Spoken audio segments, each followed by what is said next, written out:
3 minutes remaining.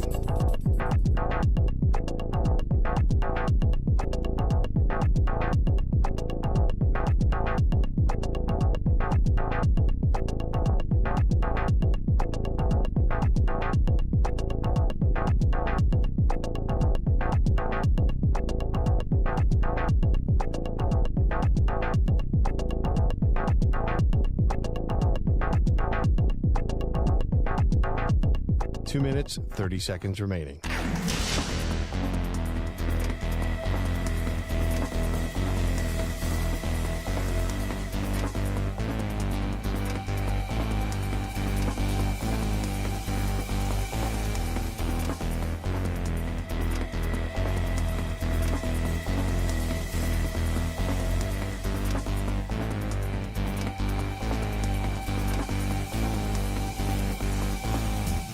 Two minutes remaining.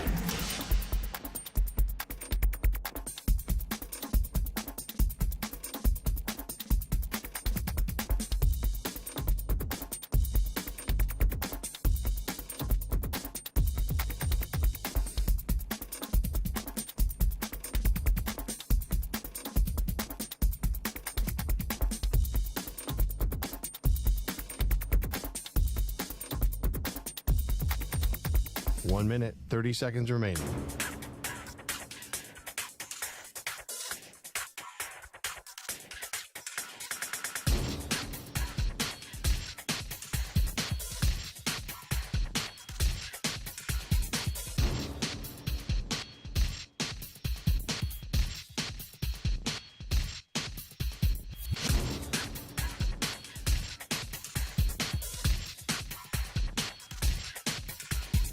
One minute remaining.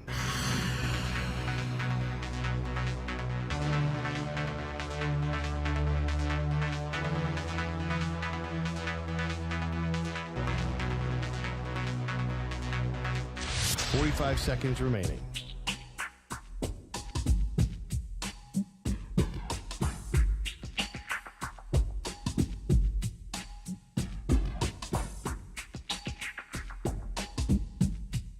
Thirty seconds remaining.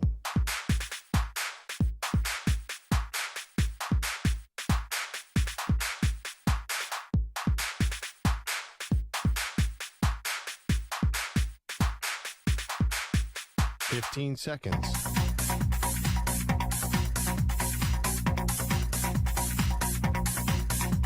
Break ends in 5 seconds.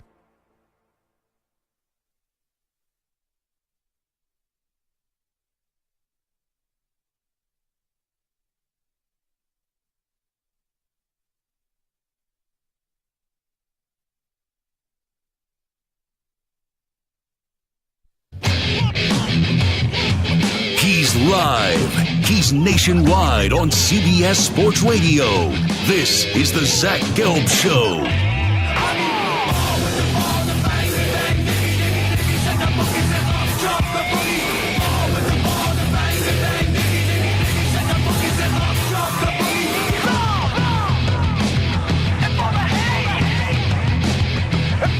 Here's your host, Zach Gelb.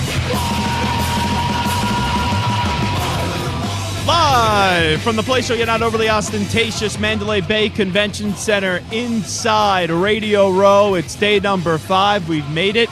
What a crazy, action-packed week this has been.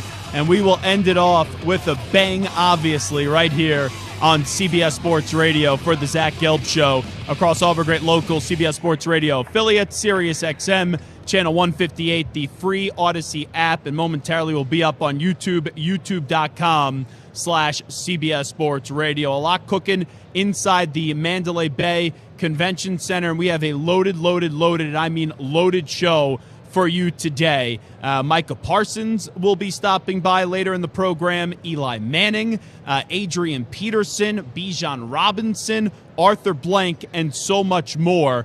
But actually, we're going to start the show today with an interview.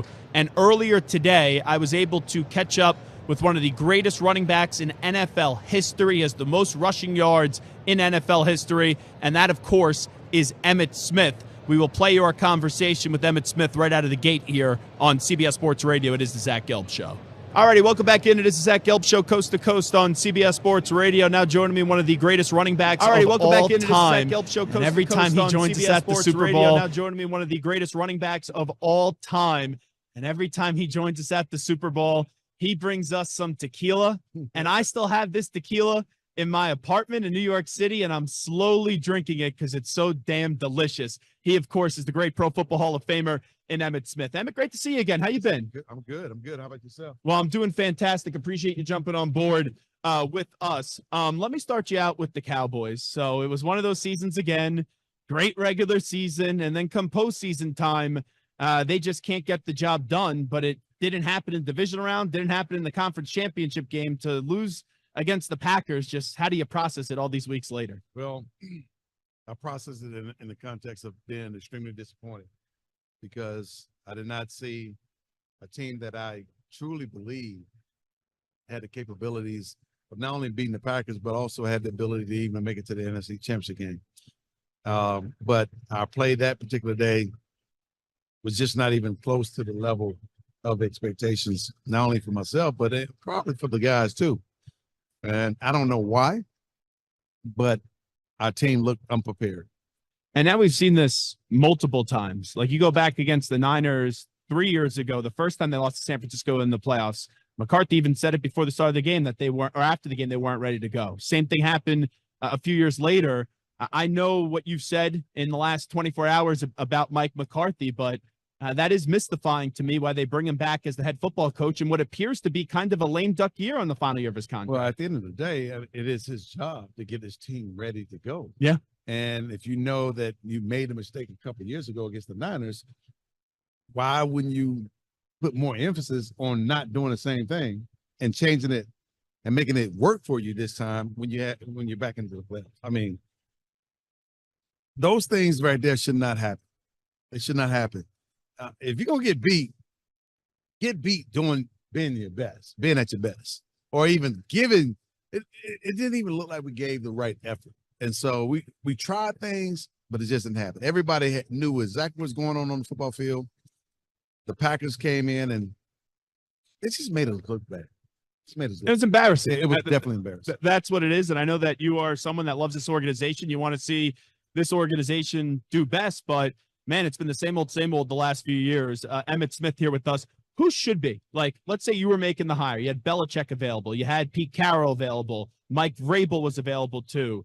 Who do you think should be coaching this team this upcoming year? I probably would have given Mike Vrabel a try. I probably would have. Younger coach, had success up in Tennessee. Probably have better players than what Tennessee may Absolutely. Have.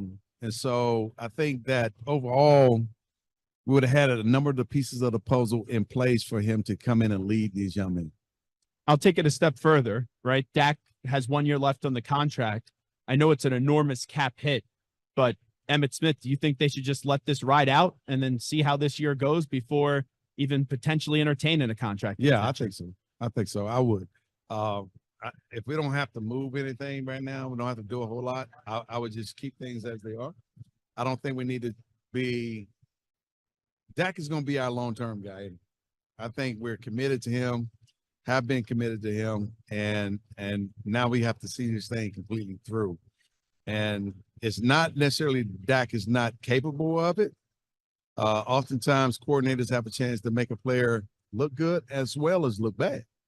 And so, but Dak has to take on the responsibility of understanding game situations and not playing to those situations. The prime example I can give, even though Mike McCarthy comes in and want to throw the ball against Detroit with less than 2 minutes left in the game or 3 minutes left in the game, 3 straight times, on the third time, you don't throw it out of bounds. You don't throw it incomplete pass. You keep the ball in play and you take a knee or get sacked or whatever you got to do, run with it, but you keep the clock moving because the clock is your friend. Do you think this team is mentally tough enough with what they've been through? I think that's been the biggest problem. Right. I think physically we got everything that we can do, and we quality from a physical standpoint, but mentally, I don't think we're there. Because when they lose, it's like you shouldn't really say anything when you lose to continue to add legs to the story. And it seems like there's just not an accountability within the organization for the shortcomings that have happened in the postseason. No one is stepping up and taking on the responsibility of playing piss poor football, especially at the wrong time. Absolutely. You spend all this off season training and everything else, going through training camp to get to the place where now you made it to the playoff where you want to be at, and you lay an egg like that. Doesn't register with me. Oh, look at this. Adrian Peterson, Emmitt Smith connected together. We'll see Adrian Peterson later on the show. That was a pretty cool moment right there. And that's what happens all the time. We were talking to Joe Montana the other day. Drew Brees walks by. So pretty neat stuff here on Radio Row. All righty. We got through all the Cowboys stuff. You know, I don't want to it's sad hearing you talk about the Cowboys right now because you're connected with the team. Yeah. So let's talk about a happy moment then. One of my favorite moments from the NFL season was seeing Jimmy Johnson go into the Ring of Honor, you and Michael Irvin being there in person. That was just so awesome to see your guys' natural elation that you had for your football team. You know, what you saw was natural, and you said natural. And that's how players should feel about their coach. And when you think about how we feel about Jimmy and what we accomplished with Jimmy, and then you parallel that to today's, I don't see that. It's tough because the current player now, I don't think the my way or the highway coach works anymore in football. So the new coach is kind of, you have to be a player's coach, but you can't be a doormat. Right. And that's what I think is the tough separation. Like Dan Campbell, player coach, not a doormat. Mike Vrabel, player coach, not a doormat. And that's why I'm fascinated to see what happens with a guy like Belichick, who is my way or the highway, but he's won 6 Super Bowls if he does get a job moving forward. Because today's player does not fit with Belichick, and that isn't a Belichick problem. It should be a way that we talk about players now. Yeah, I think it's a way that we talk about players. Players are spoiled, players are selfish, and everything else, and they don't want to be told what to do all the time. And let alone be pushed to work hard because they already coming in thinking they're great. That's all I can say. I mean, that's what you're dealing with. And you know what? I get a chance to talk to a lot of coaches. Going back to Jimmy Johnson, it's so neat, the respect that all the current coaches have for Jimmy Johnson. He's kind of like turned into the godfather of coaching, that whenever someone gets a job, you need to go down. I think it's the Florida to the key and go fish with Jimmy Johnson a little bit. Yes. And you kind of have to earn your stripes with Coach Johnson. I mean, here's the thing with Coach Johnson. I mean, here's the thing with players too. Players have to trust their leadership. Players have to trust the coaches that they're playing for have their best interests at heart. No matter how hard they drive them, they see something in you that you don't see in yourself. Yeah. And you have to believe that. And they have a way of bringing out the best in you if you trust the process. Some players can't even begin to get on the process. They're already coming in, oh, this is who I am and this is what I'm going to be, because they've been told that it was great the whole time. But at this level, it's a totally different level. And you need coaches to tell you the truth. You need coaches to help shape that talent into what they believe can be something great. Not every coach is a great coach. There are some coaches out there that shouldn't even be coaching. And they study the game, they understand the game, but they cannot motivate a player. And there's situations where coaches lose the trust of the team. And they lose chemistry that way. And that has happened many times. Whether it was Pete Carroll losing some of the chemistry up there in Seattle, or whether it's someone else losing chemistry on their team. I mean, you got that. Players have to be able to trust the relationship that they have with their coach. Tell me about what we're doing with the great tequila once again. Same thing. I mean, I've been working with Tequila Hedador for 13 years now, going on 14, and it's still the finest distilled tequila in the market. It's a winning tequila that doesn't let you down in the big spots. No, the antithesis of the Cowboys these days. Exactly. I can count on my tequila a lot more than I can count on my boys winning the big one. So let's say we're sitting around and we're doing a few tequila shots, and I just so happen to have this poster here, and I say to you, do you ultimately believe in this relationship between Travis Kelce and Taylor Swift? You think they're one day going to get married? You know what? I hope so. Yeah, it's a fun story. Because it's great to find people, to see people fall in love. Yeah. But here's the problem. Yes. They both are so visible right now. Too many people are in their business. Well, and they need to start setting boundaries in terms of who they are collectively, who they are individually, and who they need to allow into the circle. Too many people in the circle. Well, here's the problem. So I live in New York City. Taylor Swift lives about like 5 to 8 minutes from my apartment. You walk around the city, there's people around her house 24/7. Yeah. That you can't hide if you are her, unfortunately. Well, that's part of the problem. That's part of the problem. Yeah. Not that she's asking for all this attention. Mm-hmm. People are starving so much to get a photo of somebody that's done great things. Yeah. And these folks don't really have true lives. Yeah. Their only life is to see somebody like that, which she's an inspiring woman. She's great. He's an inspiring guy. But they have lives to live, and people can't separate the public life nor the celebrity life. Always love talking to you. Appreciate it. Thanks so much. And thank you. Maybe one of these years your Cowboys will be here. Maybe. Maybe. 58 on Westwood One is streaming for free. Sponsored by AutoZone on Super Bowl Sunday. Hear every minute of Westwood One's broadcast live on the NFL app by asking Alexa to open Westwood One Sports or on the Westwood One affiliate stations' digital platforms. And get in the zone with AutoZone. AutoZone's free battery testing and charging is available for free at your local AutoZone. Get in the zone, AutoZone. Restrictions apply. All righty, we are inside the Mandalay Bay Convention Center. It is a zoo in here. We were just joined by Emmitt Smith. Still to come today, Donovan McNabb. Always love our conversations with him. Antonio Gates will have 2 spots from the Atlanta Falcons, one with Bijan Robinson and one with the owner of the ball club in Arthur Blank, Eli Manning. I'm going to have to talk to Eli, being a Patriot fan. I don't know how much I'm going to enjoy that.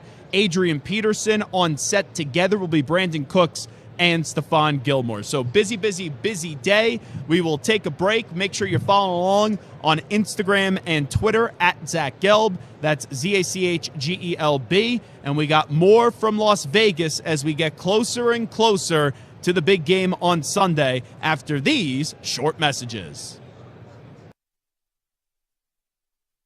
You're in a 5-minute break.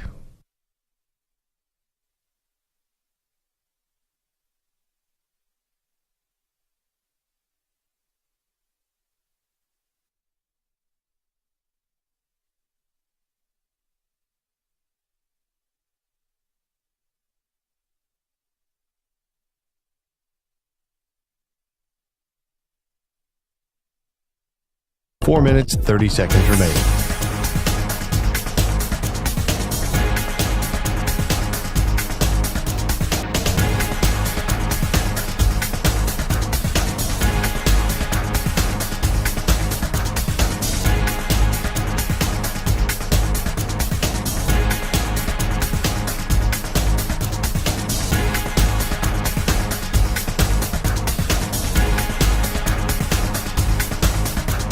Four minutes remaining.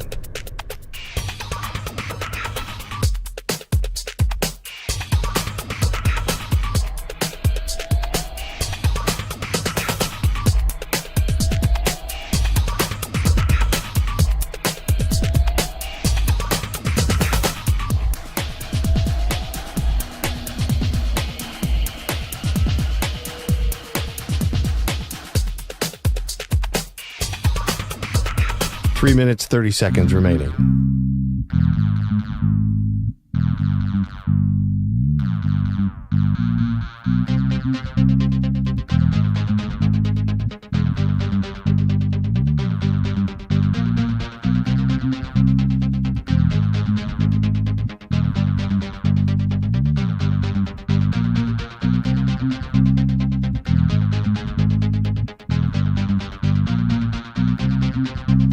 Three minutes remaining.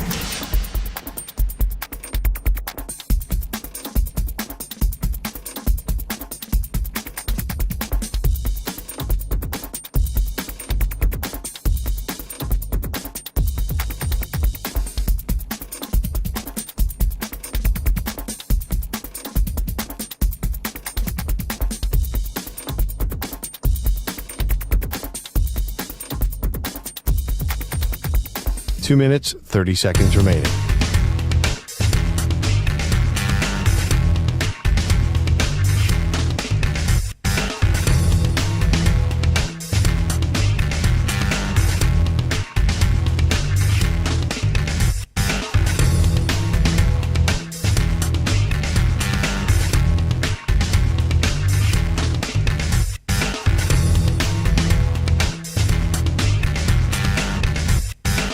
Two minutes remaining.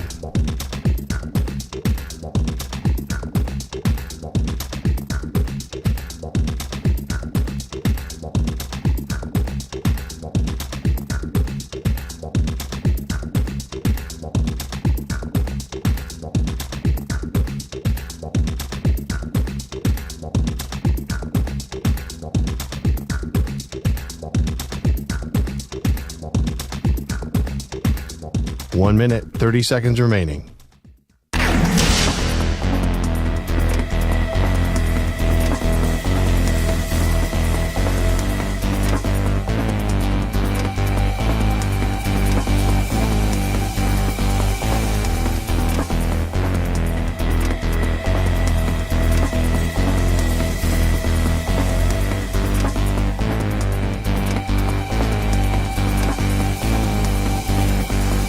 One minute remaining.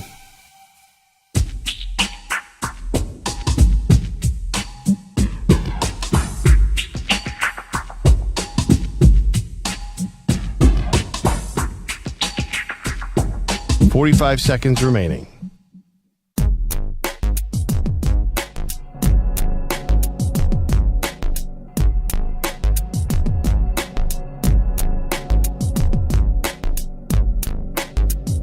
.30 seconds remaining.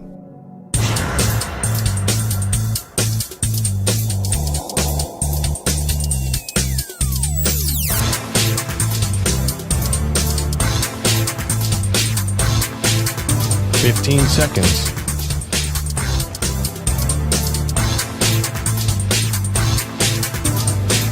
Break ends in 5 seconds.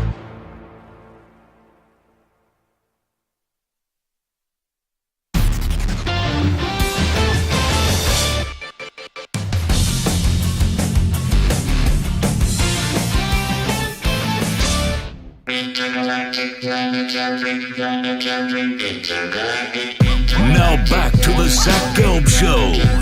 All righty, number 5, we'll always love you. That's right, we're back inside the Mandalay Bay Convention Center. This is Zach Gelb Show, coast to coast on CBS Sports Radio.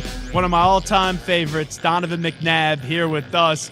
And now Donovan, he's always been big in the media game, but I sat next to your podcast partner, Armando Salguero, for the AFC Championship game.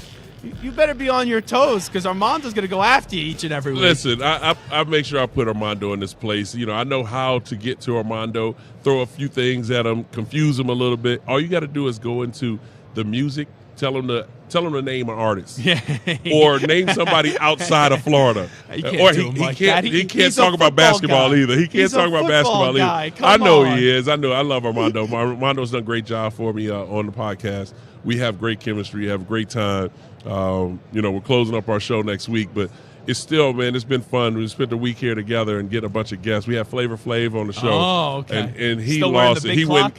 Well, he's got the little clock. The big clock is in the Hall of Fame now. Is it's it in the really? Rock and Roll Hall of Fame. Oh, wow. Absolutely. So got a chance to ask him about that. It's good to see him. I haven't seen Flavor Flav in over 10 years. So it's always good seeing familiar faces. Great time. To see Andy Reid doing what he's doing now with the Kansas City Chiefs, and you have Mahomes, who's won 2 Super Bowls, right? Has a chance to win his 3rd on Sunday. I know how close you are with Andy, right? And you spoke to the team a few years ago. Spoke to the team a few years ago. I actually was trying to go yesterday, to make my record, hopefully 3-0, but I didn't get a chance to get over there. I'm gonna send him a text tonight or tomorrow. But I'm just happy for him and where he started to where he's going. I can't say where he's at because it's not over. The progression, he learned from what we did in Philly. He took what we learned from Philly and then obviously added to that. Patrick Mahomes is a big key to that. And it's funny when you reflect back on when it started 25 years ago. That's crazy. It's wild. That's crazy. And if he could get this one on Sunday, I already think he's one of the greatest coaches of all time. But 100%. For a while, you know what it was? It was he could get close, but can't get the job done. Now he picks up a third one. I think we all praise Andy Reid as it is, but I think the praise then would go to a different level. It's like an immortal kind of feeling then around him. Well, it's funny you bring that up. I think the praise goes to appreciation. It's a good way to put it. We've seen the Belichick and Brady era. We've seen the Marv Levy and we've seen the Jim Kelly era, where the coach-quarterback combination and the success that they had. Now, people look at Marv Levy and Jim Kelly, and the first thing they say, well, they lost 4 Super Bowls. But they don't understand the winning that happened each and every year. Buffalo was on, and I obviously went to school, Syracuse, which is only an hour away from Buffalo. The fanfare, the energy in Buffalo, when it was Sunday, everything was about the Bills. It was Saturday, Syracuse. Food, family, Sunday, football. That's all it was. 100%. And so you add that in New England, same thing. You looking at Philly, families. I've had kids have come to me and said, I grew up watching you play. Yeah. And there was an opportunity where, as a family, everyone was at the house Sunday watching you play, Monday watching you play. And, of course, the kid is probably like 30 now. But I'm like. But you know what it also is, too? Forget about the great moments you had on the field. Right. I'm telling you, one of the great endorsement deals of all time was the Campbell's Chunky Noodle Soup with you and your mom. Absolutely. Because Absolutely. that humanized a professional athlete like you. Right. That this is the same guy who we see him on the field as a warrior, but here he is off the field like a big teddy bear loving his mother. Well, and again, it's mom loving on the kid, too. That, too. And so. But we know that always happens. Well, and that's what happens. And the whole thing is, people are talking I've about done some stupid crap. My mom goes, I still love you. you. There you go. After she pops you in the head. But again, it showed that we are family men. Like, we're family men. Mm-hmm. Like, yeah, we're our mom and dad's kids, but we're family men. And so that whole Chunky Soup deal, we put them on the map because it was genuine and it was actual mom and son. Like, before us, it was the kid and it was an actress.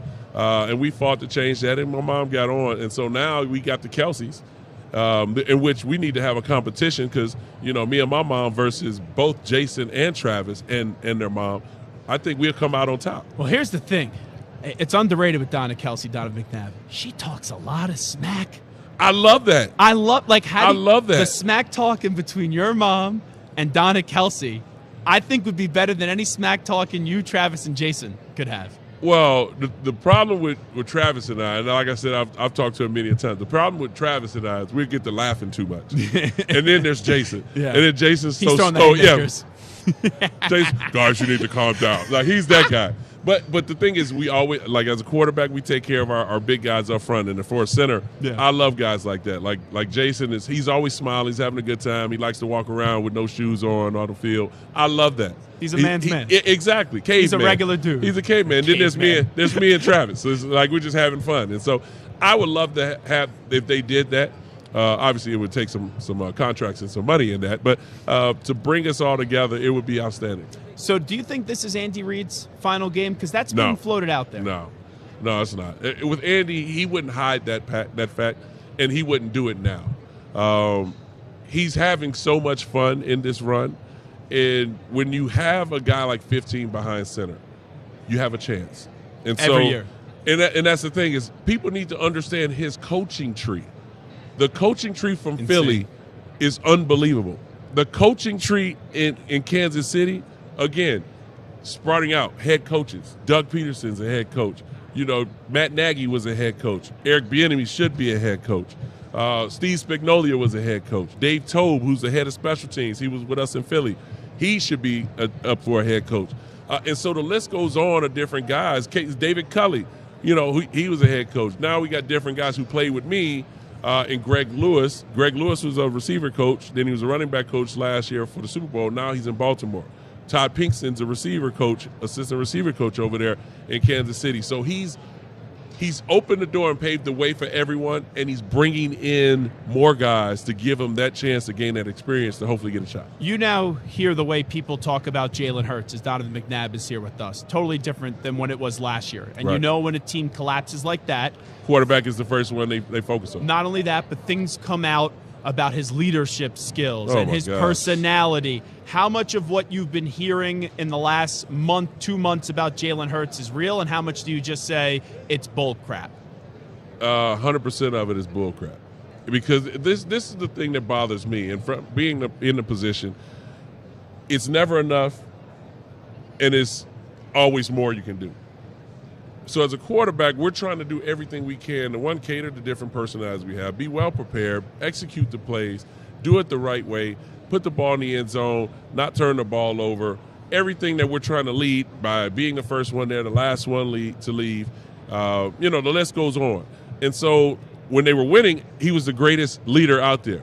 He's an example setter. We love his cliches. We love when he speaks to the media. He's so upfront. He's a grown man. He prepares well. Look how effective he is. He's one of the best quarterbacks in the NFL. All of a sudden, they go 10-1. He's an MVP candidate. No one's talking about anything.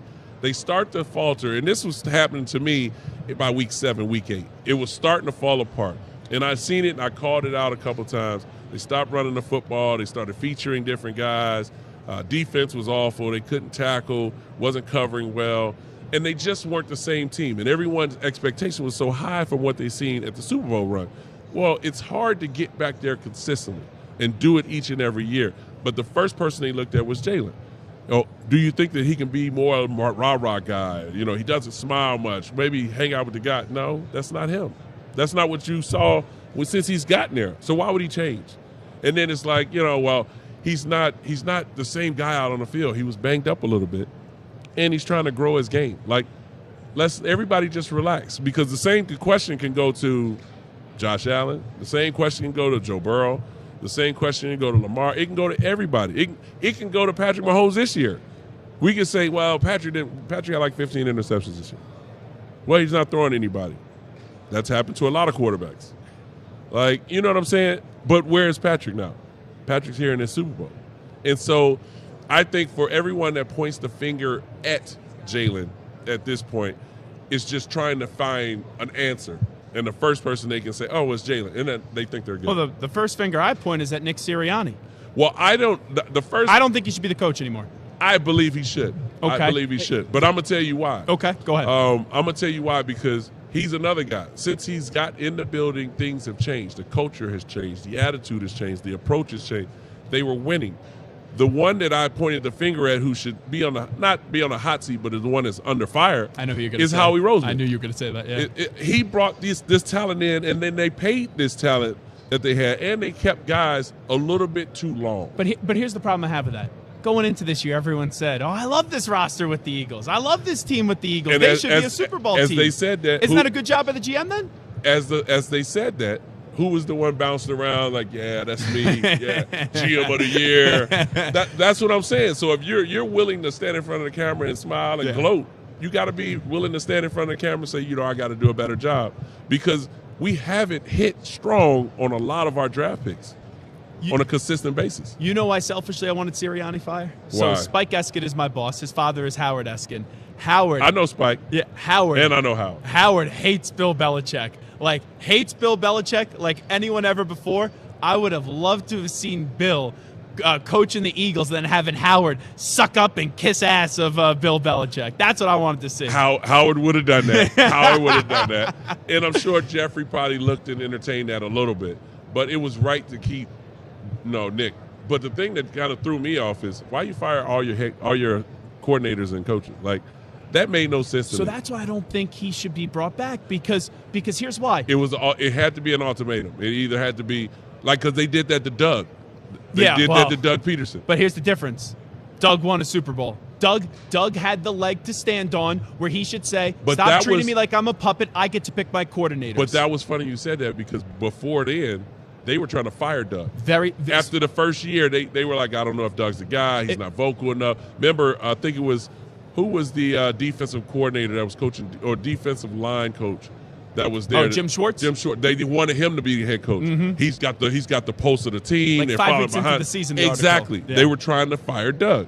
That was what was going. They were all talking. And so they allowed Doug to stay. Doug wins the Super Bowl. Now everyone loves Doug. And as soon as things start to fall apart, Doug's the first one to go. But the organization, and I love Doug Peterson as a coach. I know they had a disappointing year this season. But for Doug Peterson when he was brought in, he was viewed as kind of a puppet. And now I kind of think Nick is viewed as a puppet where it's Jeffrey and Howie pulling the strings, and he's the coach. And they said that, like, what do you do? You're not calling the plays. Your defensive coordinator situation was a disaster this year, and he lost control of the locker room. Who brought Patricia in? It's a good question. I don't know the answer to that. You think that was Howie? Yeah. Donovan just looked at me. He's like, what are you, stupid? Well, the thing is, think about it. Did you even know Patricia was on the staff? Oh, I knew he was on the staff. When did they bring him in? They brought him in the offseason. Right. So you got to decide. He was like an analyst role or something like that. And then he becomes a defensive coordinator quickly in. Right. But also then, shouldn't there have been a problem on Desai getting the job at No. first? Desai actually It should have been the guy that was under. It should have been Denard Wilson. That's what it should have been. I think Desai learned under Vic Fangio. Am I correct? I think you may be right on that. Yeah. Yeah. And so who's now the D coordinator? Oh, yeah, Vic Fangio. See? And so Desai took the hit. Well, we all know that was Gannon's fault, because if Gannon was just more truthful what was going on with the Cardinals, Fangio wouldn't have been in Miami. He would have been in Philly last year. Well, and all this is avoided. Well, I don't know about that, but I mean, it's one because people aren't patient enough. Like, you lose both coordinators and become head coaches. Yeah. And then you fill the role with the guys. Like, I don't think Johnson was that bad of a coordinator to fire him in 1 year. Desai, I think just you have to look at the talent that he has out there. So is it the scheme or is it the players? And so it's pretty much the same scheme that we seen with the last defensive coordinator. Am I correct?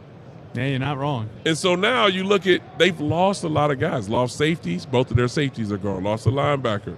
Now they got the same guys at D tackle, which Davis is now healthy enough, Jordan Davis. And then you go and get their first round defensive tackle, who's very good. He should have been up for Rookie of the Year. But I look at it in the sense of they're not getting the production up front. Because remember, how many sacks did they have last year? Oh, they 70. led the league. It was historical. 70. Yeah. They were toward the bottom of the. And then also at the end of the year, they were dropping Hassan Reddick into coverage. Didn't make sense. And I am a huge Hassan Reddick fan. He was a college classmate of mine at Temple, so didn't make sense. Anyway, I could talk to you all day. Yeah. Congratulations. The show with you and Armando has been fantastic this year. Appreciate it's been it. great. The 5 spot. Check us out on our kick. Yes, YouTube, Spotify. Boom. There we go. He still knows how to cut the promo after all these years. Donovan McNabb, thanks so much. Antonio Gates coming up next. Update time. We'll send it back to New York City first. Here is the Act Man, Rich Ackerman.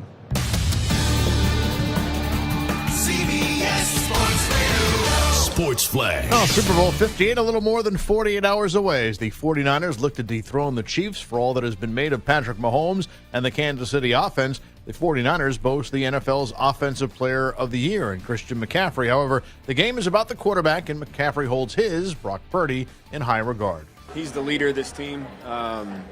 Everything starts with him.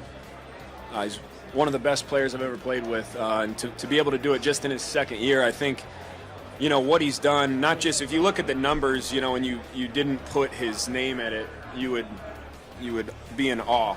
The NFL's international games have been a hit, and now there will be one in Madrid in 2025. Former Giants defensive coordinator Wink Martindale is heading back to school. Reportedly, the new defensive coordinator at Michigan, replacing Jesse Minter, who's joining Jim Harbaugh with the Chargers. Bill O'Brien bolting Ohio State to take over at Boston College, and replacing him as the Buckeyes offensive coordinator is reportedly UCLA coach Chip Kelly.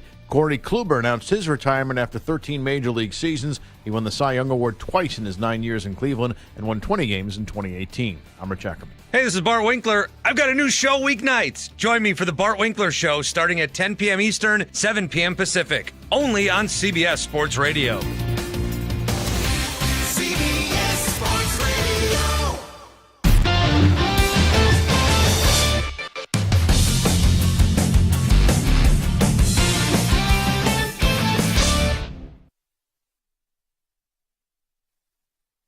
You're in a 5-minute break.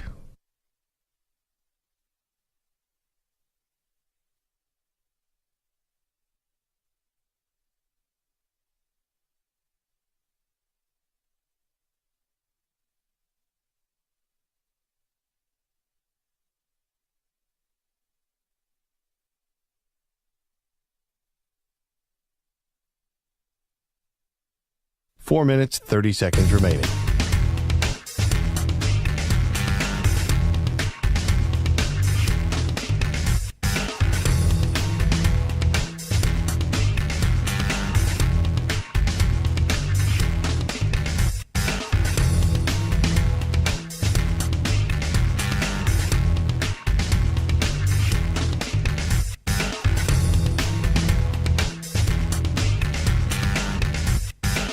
4 minutes remaining.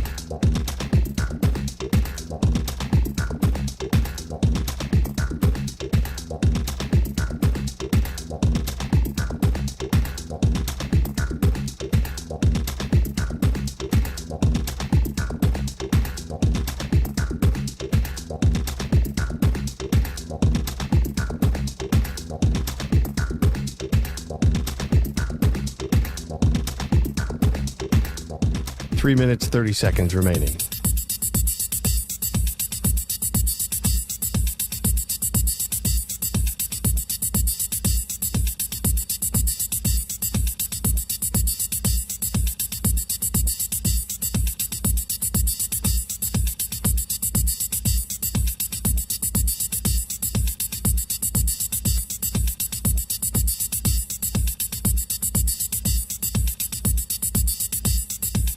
Three minutes remaining.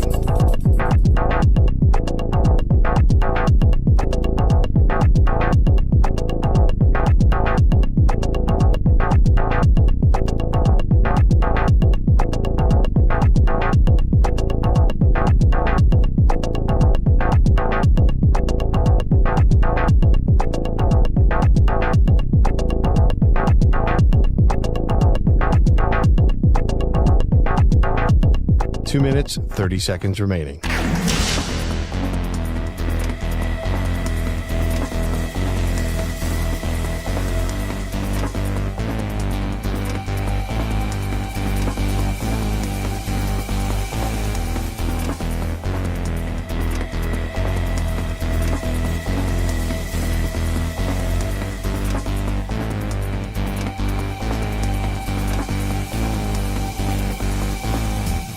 Two minutes remaining.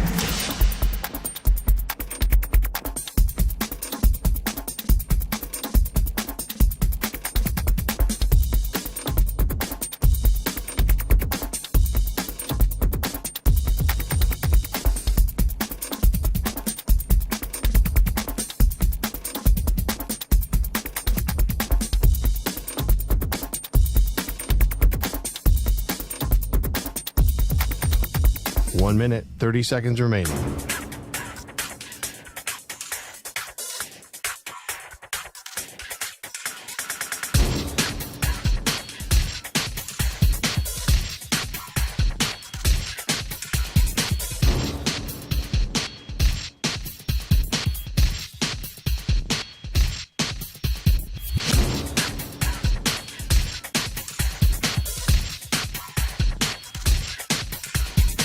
One minute remaining.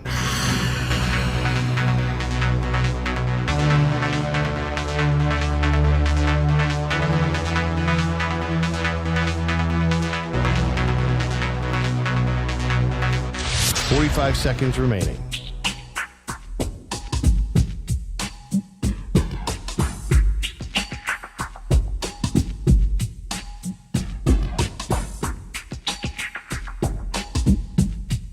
Thirty seconds remaining.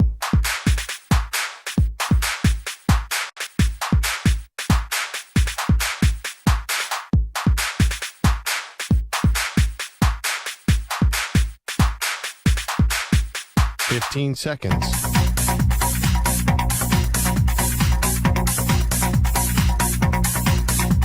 Break ends in 5 seconds.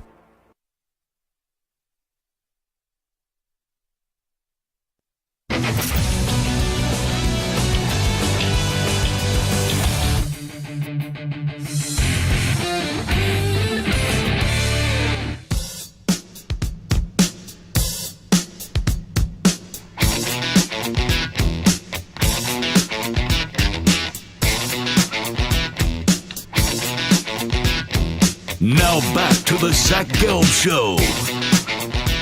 All righty, welcome back in. It is the Zach Gelb Show, coast to coast on CBS Sports Radio. And, of course, now it's time for Ask the Pros question of the day. It's time to Ask the Pros, where you, the listener, gets asked us a question. It's brought to you by O'Reilly Auto Parts. Simply tweet your question at CBS Sports Radio or at Zach Gelb using the hashtag Ask the Pros. Be listening later in the show when we might answer your question. Think O'Reilly Auto Parts for all your car care needs. Get guaranteed low prices and excellent customer service from the professional parts people at O'Reilly Auto Parts. Now joining us live on set in Las Vegas at the Mandalay Bay Convention Center. He's one of the greatest tight ends in the history of the NFL, and that, of course, is Antonio Gates, Chargers legend, NFL legend, and Antonio Gates joins us right now. Antonio, always appreciate the time. Thanks so much for coming on. How are you? I'm good, man. How you doing? Well, I'm doing fantastic. So, there's no good way to go about this, right? This is like the awkward moment whenever people sit down and interview you today. Full disclosure, when we scheduled you last week, I said this is going to be awesome. He's going to get the announcement on Thursday. He's going to be a Hall of Famer on Friday. It's going to be great. I was shocked last night. I couldn't believe it. It makes no sense. Yeah, well, it make both of us. But I think reality is that, you try to learn from this situation, right? To me, I've always felt like timing was everything, and in due time, things will happen the way they're supposed to happen. Unfortunately, the disheartening part about all of it was just, to me, the pain of not being able to go in and getting that call, but more importantly, like the people who went through this journey with me, the family, the friends, just me feeling like I let them down. And I think that's the pain part, because I know they wanted it bad. I know I put in the work from a sacrificial standpoint. So, at the end of the day, you win, and you succeed in certain things, and certain things you don't. But every single day you get up and you move forward. Whether or not you do it, you succeed or not. And I think that's the main approach that you need to take in this type of circumstance. Yeah, I know Dwight Freeney well, so Congratulations to Dwight, obviously. I actually got a text from him. That's my guy, too. But I said the same thing to Dwight last year. I was like, I couldn't believe he didn't get in.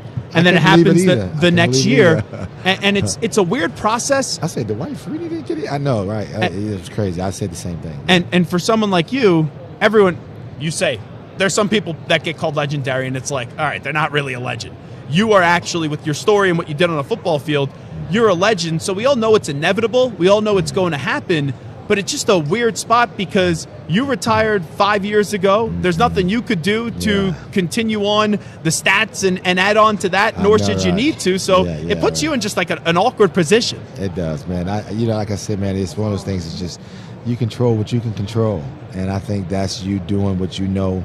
And every single day you being who you are. At the end of the day, I don't know if one moment can define a person. I don't believe that. And I don't know if someone else's perspective can define a person. I think my journey is special in its own right, just like the guys who went in. Their journey is special in its own right. And like I said, man, in due time, things probably would happen. Just you have to be patient, and timing is everything. And everyone's going to try to be like a genius today, Antonio Gates, and tell you why you didn't get in and try to come up with these theories. The only theory I have, and it once again goes to the process, is that whoever was presenting you, right, it's the Chargers, so it's not one of these big, flashy teams. Like, let's be real, you played for the Cowboys, you played for the Packers, like one of these iconic, legendary brands, you would have been in no questions asked. So I just wonder if it's more of the process that kind of gets exposed into this, because maybe I'm wrong on this. Like when T.O. didn't get in, I thought it was bull crap. I think that the writers were just sticking it to him because maybe they thought he wasn't the greatest teammate or he didn't talk to them. I don't think anyone's really ever had a difficult post-game experience with you in the locker room. Am I wrong on that? No, you're not. I know. I think so. That's what's, it's always hard to wrap your head around things when you don't understand them. I think, believing in what's right and what's going to happen is more importantly. You don't lose belief. You don't lose faith. You know what I mean? I think it becomes the timing. And it's unfortunately next year it'll be another great group of guys coming in. That's a very elite group. To be in the Pro Football Hall of Fame is a very exclusive elite group. Just hopefully I've done enough to be mentioned in that realm of people. All righty, I'll ask you one more Hall of Fame question, then I'll stop bugging you about this stuff. As Antonio Gates is here with us, did you genuinely, because the last few years they used to have David Baker knock on your door, all righty, you're in the Hall of Fame, like the night before everything goes down, or actually a few hours before everything goes down. The last few years I've seen that they've had players come to people's houses. Did you genuinely find out last night that you weren't getting into the Hall of Fame, or is this something you knew the last few days? Well, they'll tell you before the day, because I think, I guess, I don't know, guys was just get mad that they would come with their families and everything, and give them the option to still come, you know, if they didn't make it. I think some guys don't know they're going in, so those are the guys that they probably don't call, you know, if it makes sense. So I don't know what the formula, I don't know really what the formula is. I got the news prior to yesterday, though. So I knew, and I think the shocking part for me was, I mean, you know, I've been through a lot in terms of like just the sports in general because I was a basketball player. But I think what was surprising, I was telling somebody this earlier, I couldn't believe how hurt I was. Like, you know, because, you know, it's one thing to not get, you know, not win a Super Bowl or whatever. Or you get to the, I don't know what it was that made it so painful. You know, like, because it's just a stepping stone, right? I'm closer than what I was before. That's all I see. All I'm saying is your focus and your destination is to get to a certain place, right? So, you know, I don't know why it was such a very, very disturbing pain, sharp, disturbing pain, because I just felt like, damn, this is crazy. I actually went and laid down, and I'm like emotional. And I'm like, this is crazy. Why am I so hurt? Then I thought about it. I said, you know, because I put in so much work. Because my degree of difficulty, unlike any other player that ever played the game, it's just what it is. It's not me saying it in no egotistic way. It's I had to come from a free agent to be a starter as a rookie. Starting in the NFL as a rookie is already hard. But I guess being a basketball free agent is even harder. You know what I'm saying? To start. I was a starter as a rookie. I went to the Pro Bowl as a second year. So for me not to be a basketball player, let alone if I was just a free agent or just a regular college kid, if a guy, what C.J. Stroud's doing and what they won Rookie of the Year offensive, that's what I was doing. You deserved it. But they was number one and they were both first rounders, right? So next year he got to go to the Pro Bowl. Well, he did go to the Pro Bowl, but next year, you understand what I'm saying? I was doing that as a free agent, but still with no football. So that meant I had to do something so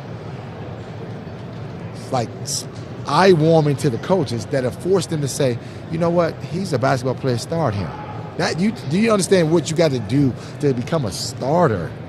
Let alone as a free agent to become, but what if you didn't even play? You know, that'd be like you just getting up and going to play for the Lakers. And then you'd be like, man, guess what? He's starting. You know what I'm saying? Do you know what Let's you be have real. to overcome? If I was playing for the Lakers, it's because I can throw some elbows and bumps out. That's about it. It would be like that kind of concept. Is like, so I understand sports to the core because I was a basketball player. I just, that part is what's probably the thing. I'm like, damn, what did I do wrong? Nothing. Because I felt like my range was such a difficult thing to do. And I'm not, like I said, I'm not saying it because I'm just saying for me as a person, I just know how hard it is to play in the National Football League. I know how hard it is to make a team, let alone I know how hard it is to start. Then I know how hard it is to be a franchise guy because I had to go to those layers and then staying at that level, right? So now you're talking a guy that's done all that and try to do it that means you take time from your family, you lose friendships along the way. You know what I'm saying? You're not with your wife and kids. You're spending so much time into perfecting something. I remember preparing to the point where I wasn't worried about playing. I was worried about playing well. Understand what I'm saying? So I prepared to play well because those guys were dependent on me, and I just never wanted to let them down. I felt like, damn, I didn't do it, bro. I didn't go in. I let y'all down. You know what I mean? So despite all that sacrificing and hours of when guys would leave and I stayed, those are what that meant to me. Those are what Hall of Famer guys mean to me. Like superstars are just guys who play at a high level. To me, when you become a Hall of Famer, you've done it for so long. You prepared at a level. It comes with a stigma of you don't have as much time to spend with your family, kids. And I think I know I did that. You know what I mean? Because I've seen myself look back on it like, man, all them days of just being there and practicing and training, I still feel short. How could that be possible? As a human, I want to know what I did wrong. And you know what the unfortunate part is? This Hall of Fame class, it's nothing about the guys that are going in. It's going to be remembered as, wow, Antonio Gates didn't get in. Mm-hmm. It's just the way I've covered this stuff long enough. Yeah. More people last night on social media I saw were saying, can't believe Antonio Gates didn't get in, compared to, oh, congratulations to this guy, congratulations to that guy, congratulations to that guy. So, you know what? You're going to get in. You know, it's slam dunk, no pun intended, that you will be a Hall of Famer, and I'm just shocked that we're sitting here today. Let me ask you about the current group of the Chargers. Jim Harbaugh, you got to be excited, right? It seems like that's a big-time move that puts the Chargers on the map in L.A. Yeah, he's a proven commodity. I mean, what's not to like about that choice? He's proven it in the pro level too. So I've watched him turn that San Francisco 49ers team around. He has a history of being able to, transform quarterbacks and making them play at the max of their potential. I watched him take a Michigan team and win a national championship when I know Alabama team was a better team physically and talent-wise. So so that means he understands how to get the max out of his players. And I think that's what it comes down to in the pro level, is how can you find a way to get your guys to buy in. And now you take a proven winning coach who has the respect that he has, and obviously the accolades that he has. I'm sure those guys will buy in. Not to say that the coach who we had before, he couldn't do that, but I guess when you start losing games, you can lose those type of things. And I think now I'm excited. The fans are excited. The city excited. You hear the vibe that's surrounding Los Angeles. So we all excited about Jim and what he's able to do with a guy like Justin and Keenan, and hopefully we bring Austin back. If not, whatever we do, we have weapons to be here next year. We're in New Orleans. And you know what? Your teams when you played, I know Sean Merriman well. He comes on in New York City all the time. He was trying to tell me the other day that the Euro team in 07 was better than the 07 Patriots. I said, in 2006, maybe it was the 14-2 year. You had a great point. That team was better. The Patriots got lucky. Not in 07, but the guys that you had, Merriman, LT, you, and those powder blue uniforms, man. Like I grew up as a kid on Long Island. Yeah. Every single kid had a LT jersey, had a Antonio Gates jersey, and because that powder blue was just so unique. Well, hey, we got to wrap because we'd have a hard out at the top of the hour, and I already start to hear the music. It's like the Grammys. They're going to start fading the music up, and they're going to try to get us off the set. I wish you nothing but the best. And I know that this was tough, but next year we're having a party in New Orleans. Vegas, it's a good time to have a party. Yeah. I'd rather get some gumbo, though, in New Orleans, and we'll get you in the Hall of Fame next year. He's Antonio Gates. This is the Zach Gelb Show on CBS Sports Radio. Bijan Robinson going to join us coming up in the next hour. We'll come on back live from Las Vegas.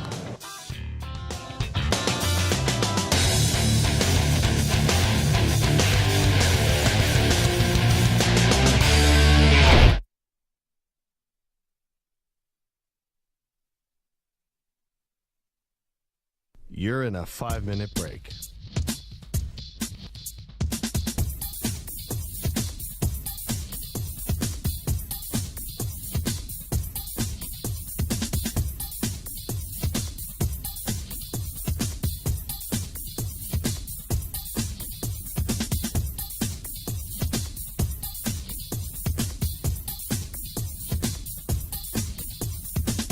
Four minutes, 30 seconds remaining.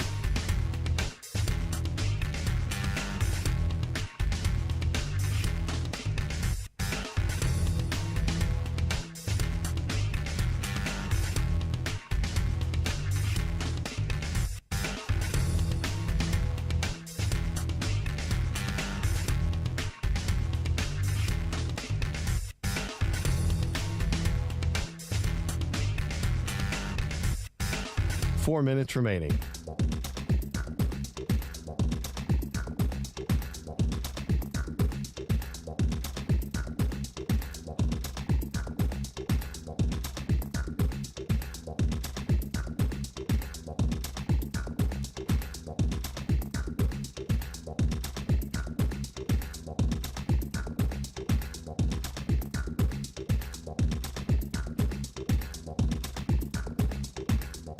Three minutes, 30 seconds remaining.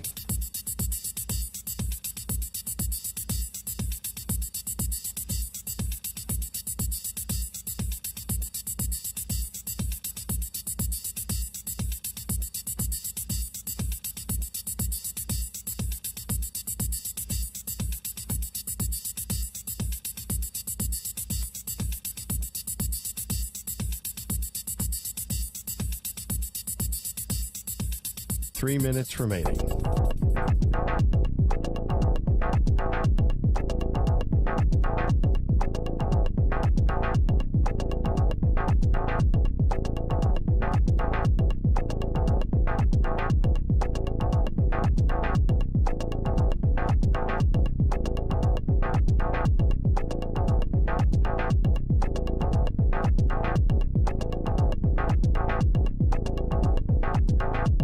Two minutes, 30 seconds remaining.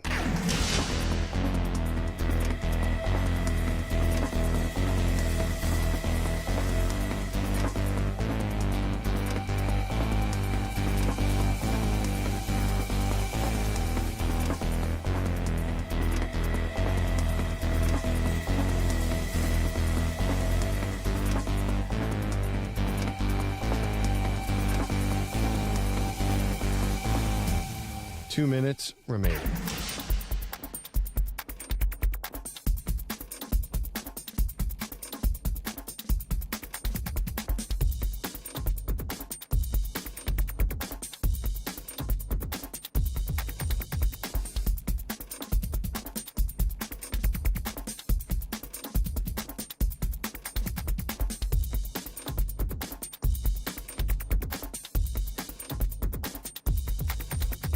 One minute, 30 seconds remaining.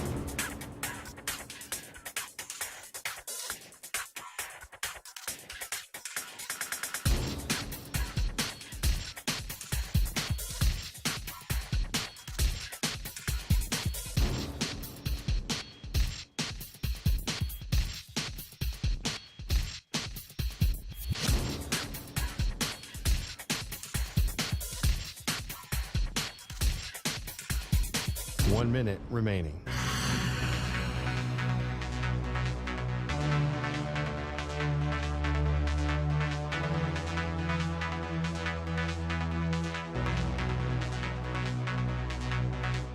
Forty-five seconds remaining.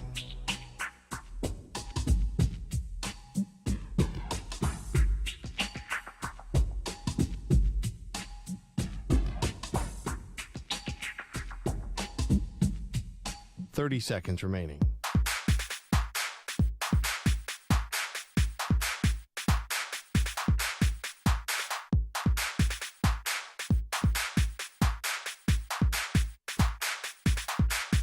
Fifteen seconds.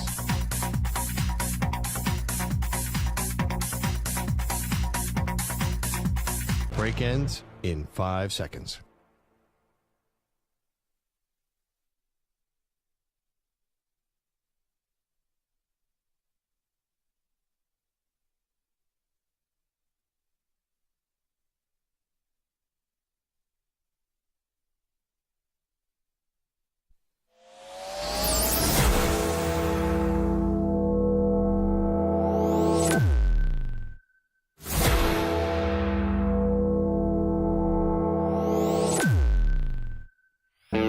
He's live. He's nationwide on CBS Sports Radio. This is the Zach Gelb Show.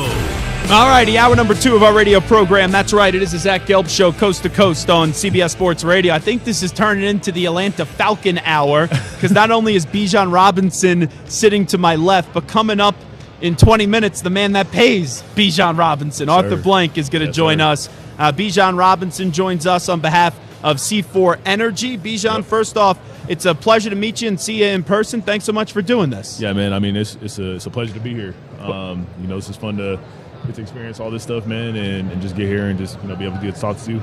Well, by the way, so Bijan, I'll peel back the curtain a little bit. I don't know if Bijan wants me to do this, but I'm going to do it anyway. Yeah. He sits down and he goes, I got to go to the bathroom. But that was 2 minutes until we were coming on back from break. That's right. And you still got here before the start of the interview. That's right. The restroom is about, what, 60, 65 feet? Yeah, 65 feet. I would say. Now, we know you're damn quick, but, what did you just cut everyone off in the bathroom line? No, I mean, there was an empty stall, and I was like, I gotta get it real quick. But I used it real quick, and I was like, I gotta get back. So did you wash your hands? I washed my hands. Wow. We got it all in. Man, that's elite speed. Yes, sir. Not that you really need any help at the combine or anything, but you should have just had people just see how far you run to the bathroom and back in that right. efficient time. That's right. So my friends, they clown me in my fantasy football league because Yeah. I picked you with like the 5th or 6th overall pick. I was expecting this to be like one of the greatest rookie seasons ever by a running back that we were going to see, and the Falcons would just hand you the football, hand you the football, hand you the football. That's it. My boss even over there, David Mayernick, he looked at me and he goes, well, wait until I give you the comment. When I said on the air, I said, I'm going Bijan Robinson over Tyreek Hill. He goes, you did what? You took Bijan over Tyreek? I said, yeah, it didn't work out for me in fantasy this year. Okay. It's okay. But I'm going to believe in next year for you. That's it. That's all you can do. Here's what annoyed me. I'm a logic guy. Yeah. You, Algier, should have got the football more. Nothing against Desmond Ridder. No doubt. But Desmond Ridder at his best is probably a game manager. I think that you had Arthur Smith try to make him a franchise quarterback this year, and they forgot what really was going to make you guys a good football team. Winning team. Yeah, man. I mean, for us, like it was definitely a learning experience because with Coach Smith, like, yeah, he had a plan to run the football and do a lot of different things, but at the same time, he had to get Desmond comfortable and had to get him going throughout the season. And for us, like, yeah, obviously we want the ball every single time, but we understood that there was a plan behind it, and as a rookie, they had a plan to kind of not just throw me out there in 30 carry games all the time. Obviously that would be awesome, but for me it was more of like a development process that they were trying to do for me and teach me as much as they can. But hold on, that doesn't make any sense. You're an NFL-ready player. All we hear about running backs is the career is so short, the life span is so short of a running back. Why would they make you wait? Yeah, I mean that was the plan, man. And for me, like as a player, like obviously when you're ready to go, you're ready to go. But I mean, I know there was a lot of mouths to feed, and we had 3 running backs, and it's that's what we had to look for and try to get all of us like.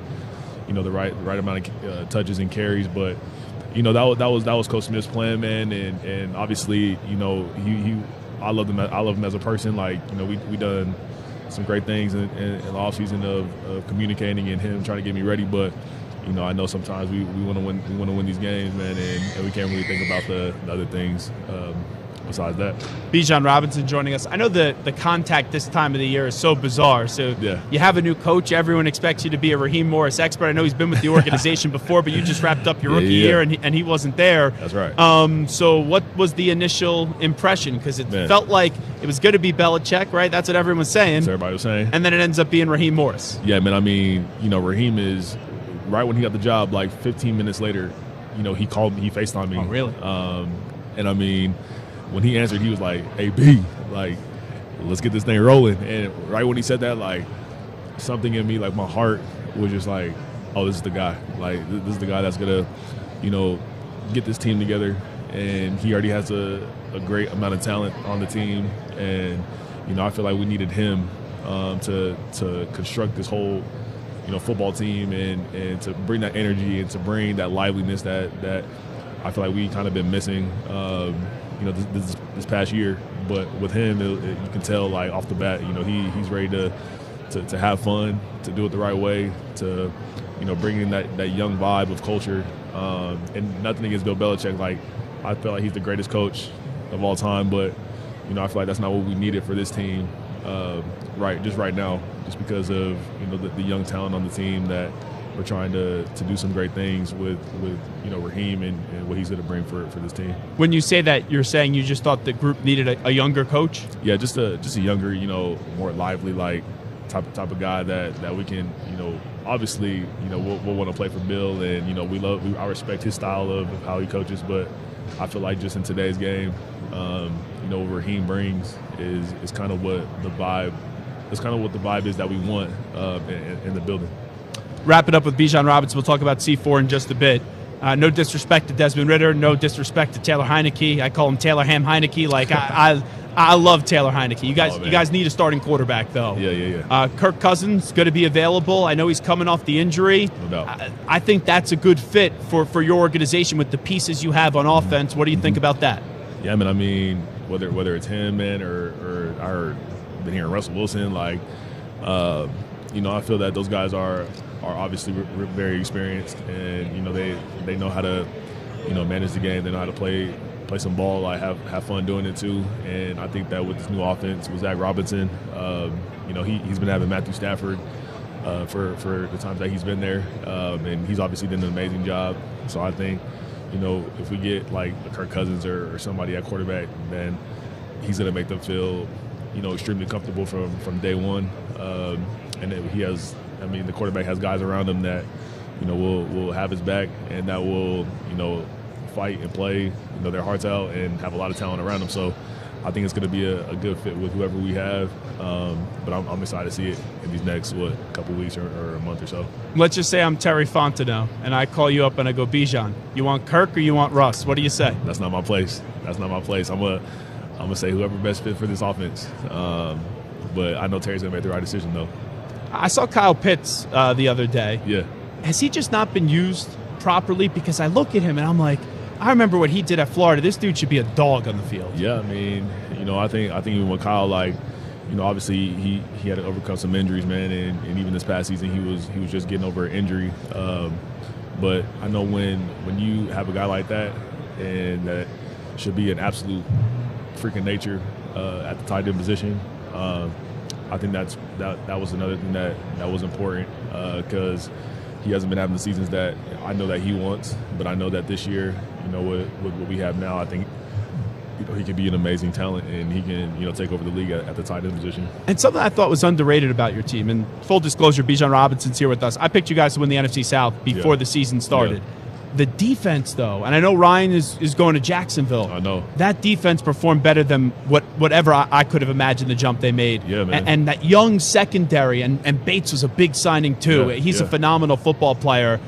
You guys, you're a quarterback away. I really feel that you are a quarterback away from being a very good football team in this league, especially in the NFC. Yeah, man, because even the games that we lost, we only lost.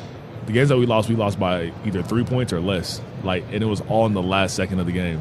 And I mean, it was frustrating, obviously, because I know that we could have had the 12 to 14, the 13 win season off of just little mistakes through the game. Obviously, the defense performed exceptional, and I respect those guys so much because they kept us in every single game when we were not doing what we're supposed to do on the offensive side, but.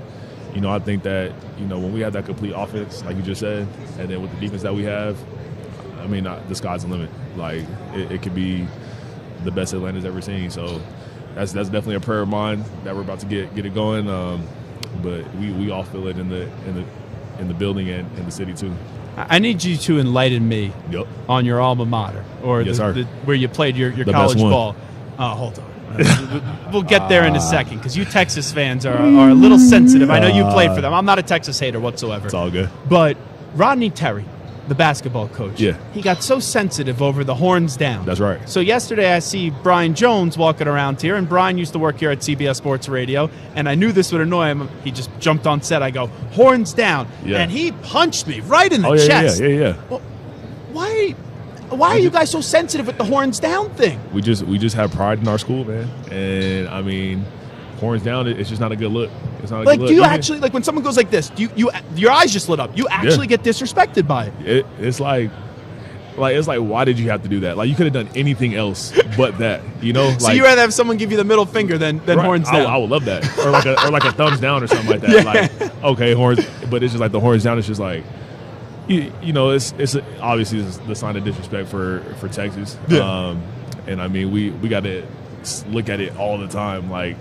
Everybody, if you're not a Longhorn fan, you're gonna just go horns down to my face, and I'm like, all right, well, a high would have been all right too. Yeah. How you doing? Nice to see you. How you doing? How's your day going? No, horns down. And it's just all right, well, I guess that's what we're trying to do now. But yeah, it's definitely a big sign of disrespect. But I mean, if it affects you too much, then you'll take it into another category. So, how many running backs do you think right now are in the league that you think are better running backs than you? Just wondering. Humbly, I don't think any of them are better than me. Even McCaffrey? I love Christian. As a matter of fact, I'll say Christian. Because, for me, I think, the the talent level is obviously awesome throughout the running back position. And Christian, right now he's in a situation where, I mean, they do everything with him the right way, and I respect it so much because he's honestly my favorite running back to watch, especially this year. And even talking to him, like that's my dog right there, and he's helped me out so much with my body work and with everything else. But but that's what you could be for the when he is to the 49ers, absolutely. You could be that for the Falcons, where no disrespect to Brock Purdy, but when I think of the MVP of the 49ers, I think of McCaffrey. When I think of who needs to be the MVP for the Atlanta Falcons, it's you. And I appreciate that, and just how he's using that offense and for that team. I believe I can, obviously try to do the same thing for the Falcons. But I'm always going to say I don't think nobody's more talented because I'm always trying to lead the pack. You should have that confidence. Guys. Yeah, absolutely. But I think there's a lot of just amazing running backs in this league, and Christian's definitely the one that I would say is definitely leading the charge right now in front of all of us. Tell me what you got cooking today with C4. Yes, sir. So first of all, this is my favorite drink. I don't know if you can see.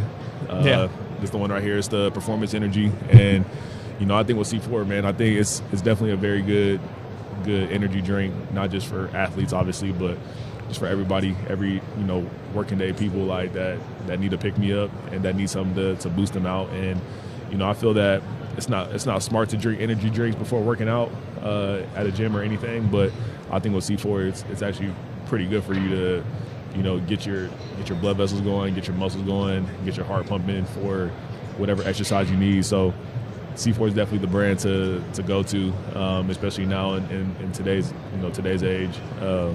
And I mean, it tastes good. Like, energy drinks to me sometimes taste a little funny, but C4 always consistently tastes good. And there's so many different flavors to endeavor and try to see if you like it or not.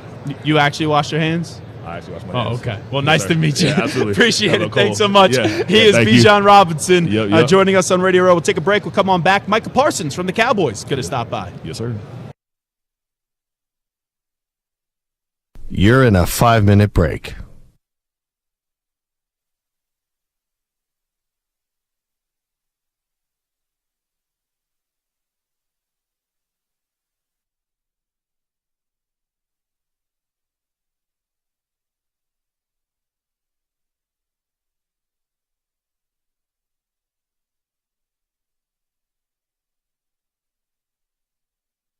Four minutes, 30 seconds remaining.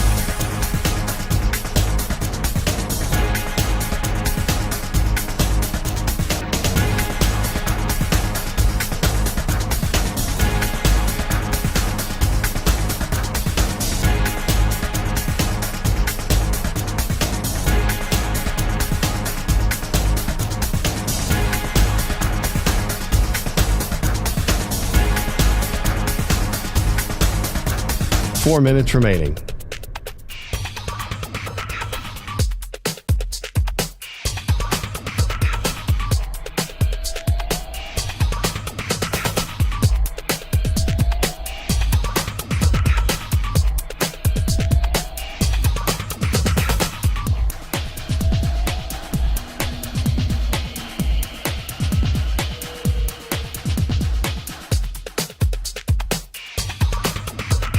Three minutes, 30 seconds remaining.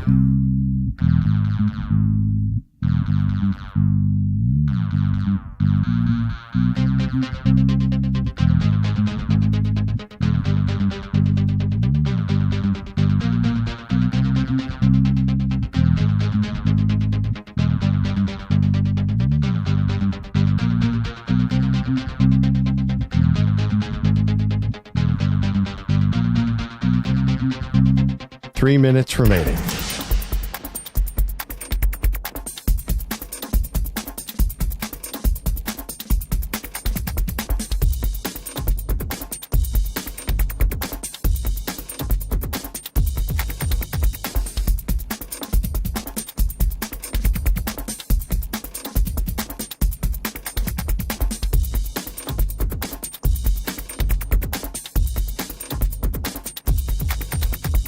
Two minutes, 30 seconds remaining.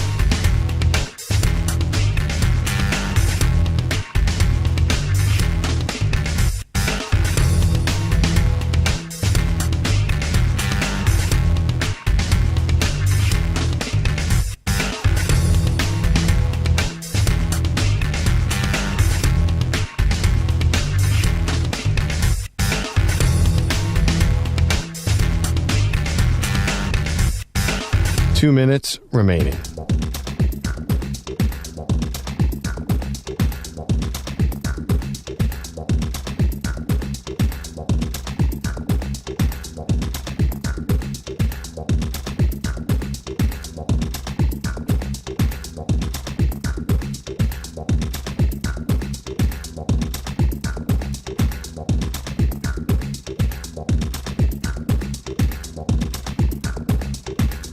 One minute, 30 seconds remaining.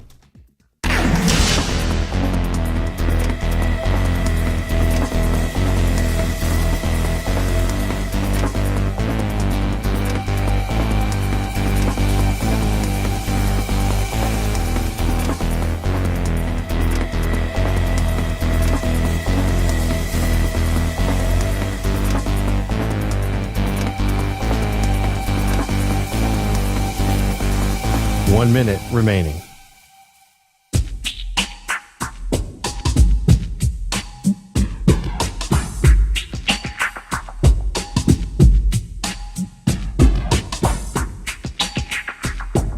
Forty-five seconds remaining.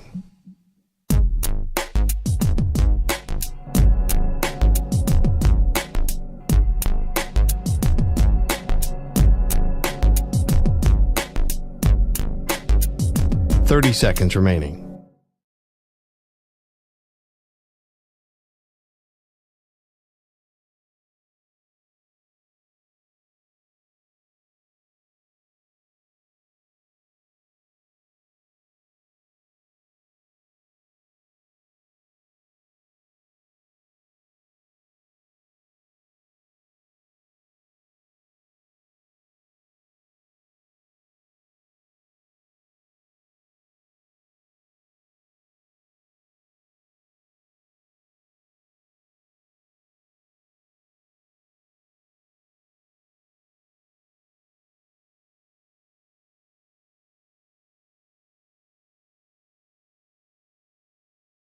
Back inside Radio Row, getting set for Super Bowl 58, and now joining us, one of the better defensive players in the NFL from the Dallas Cowboys, and that, of course, is Micah Parsons. And by the way, Big Brothers, Big Sisters of America teams up with NFL Inspire Change for the big draft campaign to recruit thousands of mentors nationwide. Micah Parsons, great to see you. Appreciate you doing this. How you been? I'm good, man. Extremely blessed. How are you? I'm doing fantastic. How old's your son? My by the son's way, 5 years old. Okay, so I don't know if you remember this. Last year, you were at a steakhouse. You're probably saying which one, in Arizona for the Super Bowl. And I was sitting at a table over from you. And it was the night Kevin Durant got traded. And I'm pretty sure my buddy goes, hey, Kevin Durant got traded. And you're there with your mom. It was you and then your son. And you looked over, you were like, wait, who just got traded? And it was Kevin Durant. And I looked over and I saw your son. I've never seen a kid eat a steak like the way that your son did. That was impressive. And I never knew how old he was, but man, he housed that steak at that restaurant. Man, he's a monster, man. When he's hungry and he really wants to go into something, he's not in his snack phase, man, he goes hard. Yeah, no doubt about it. He's definitely going to play one day, right? Yeah, and he's dying to play. He's like, I want to play football just like you. He's already envisioned himself being a Cowboy. Yeah, it's pretty cool what you guys have going with the Cowboys because we see Trayvon Diggs' son all the time. He's like a social media superstar these days with the interviews. He's about to go famous. He's going to be a famous one. Yeah, no doubt about it. So when you look back at this season, you guys were phenomenal in the regular season. It didn't go your way in the postseason up against the Packers. How do you kind of reflect on that game up against Green Bay? You know, I think for me, I'm all about learning. How did this happen? What mistakes did I make? How can I become a better leader? And how can I rally the guys around me to support me and my vision? And that's something you have to learn how to be a leader. You know, you think about the greatest players. What did they do? They learned how to make the people around them better, and they helped them play to the standard that we all wanted to play in the culture. So I just think it's all about that. You know, I think in the game of football, sometimes you lose. You know, sometimes the player is better than you or whatever it may be. But if you're bought in, you get unfazed. You just lock back in. You're like, this is the moment. We know our details. We know what to do. We got to communicate. We got to overly communicate and just do the details. And I think that's going to be different next year. So when you look at the small details on why this happened, But what did you kind of see from a football standpoint? Like, what jumped out from you when you look back at the tape? It's the little thing. It's the little things over a span of time that just become bigger and bigger.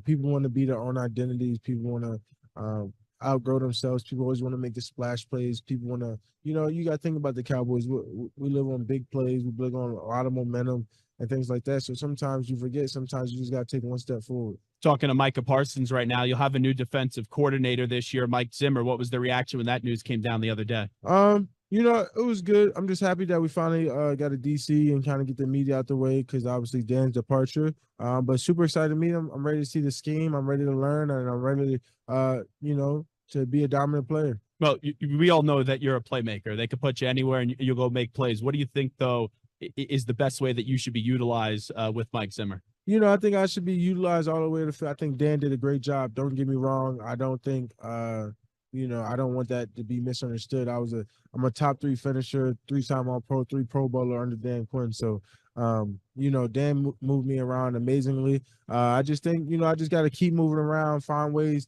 to free me up, find ways to scheme me up to get one-on-ones and also get other people going. So that way I can't just be the focus point and, just go from there. Micah Parsons is our guest right now. What are the Commanders getting in Dan Quinn? The Commanders is getting a real genuine dude, a genuine guy who's an amazing dude, man. I can't say anything nice enough about him. He treated me like a son. He treated me like a brother. He treated me like a friend when I needed him to. When I needed someone to just talk about life, talk about my family, my kids, that's who Dan was to me. So I think you're getting a great combination of a player's coach. I think these guys are going to buy into them and be great for him. I won't sugarcoat it. We obviously, on a national show, we talk a lot about the Dallas Cowboys. That comes up pretty much almost every day, the conversation around the Cowboys. We had Emmitt Smith on earlier, and he's been critical of the team. And we talked about, is this group mentally tough enough to go through some of these tough times to ultimately see it through and then get to an NFC championship game, get through to a Super Bowl and win it? You being in that locker room, do you think this group has what it takes to be mentally tough enough to one day get that Lombardi? Man, I'm going to just say all it takes is one, right? And it's just contagious. I know I'm mentally tough enough. I'm willing to do anything for my team. I'm willing to do anything for this organization to get there. I promised Dallas the Super Bowl. I will be a Super Bowl champion. That's the one thing about journeys. You don't know what day is going to be, what year is going to be. The next year's not guaranteed. The year after that's not guaranteed. But I will be in a Super Bowl, and my energy will be contagious across that locker room. You weren't the only player that had a family member speak up after that playoff loss to Green Bay. Do you fully intend to be a Cowboy for life? Is this the only team you want to play for? This is the only team I want to play for. Before the draft, I said I wanted to be in Dallas. I wanted to be a Cowboy. I wanted to star. I wanted to bring a champions back to Dallas for that reason. Take me through your quarterback, as Micah Parsons here with us. He always gets talked about a lot. When you look at Dak as a quarterback, what are your thoughts on him as a QB? I think he's a really good quarterback. I don't think you can find another quarterback who's as good as the leader. He's a quarterback who could expand with his legs. He's a great quarterback. He had a great year. He's an all-pro this year. And I think people underlook him sometimes. I think people don't appreciate him and value him. And he's also a really good friend. When you take a look last night, as Micah Parsons here with us, Myles Garrett wins Defensive Player of the Year. How did you react to that one? I was perfectly fine. I thought Defensive Player of the Year should have easily been me or Myles. I mean, you look at the tape, pass rush swings, you look at who's getting double teamed or a triple team. But at the end of the day, I'm not a sore loser. I thought it should went to Myles, if not me. And I said that publicly. And it's just simple as that. Myles. You look at the Titans game alone, and no offense, but TJ played the Titans. Did you see 2 tight ends following TJ Watt? Did you see they're following him all across the line? People could say whatever they want, but at the end of the day, the film does not lie. His presence is way more dominant than TJ Watt, and that's just the reality of it. So if you had to rank 5 guys in the NFL in terms of who gets to the quarterback the best, and what you guys do, how would you kind of rank them then, 1 through 5? I think I'm probably the best pure speed pass rusher, but if you're going off defensive ends, run and everything, you can label that. But you're talking about pure pass rusher, I would say if you look at my win rate, I was the best one this year, so it would be me. and I would say Miles, and I would say Max, and I would say Nick Bosa, and then I would say not TJ. I mean, look at the stats. That's one thing. Like, the stats don't lie.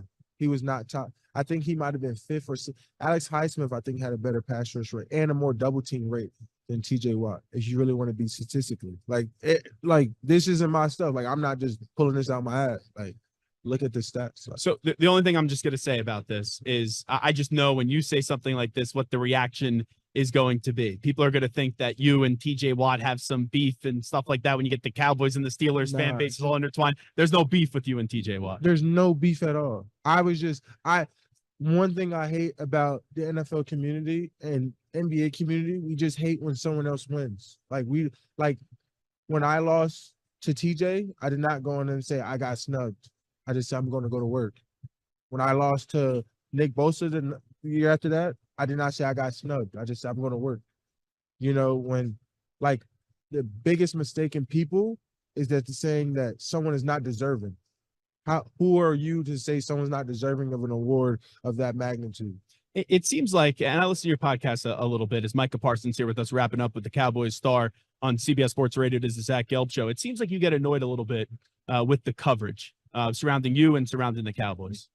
I mean, honestly, it's not even me.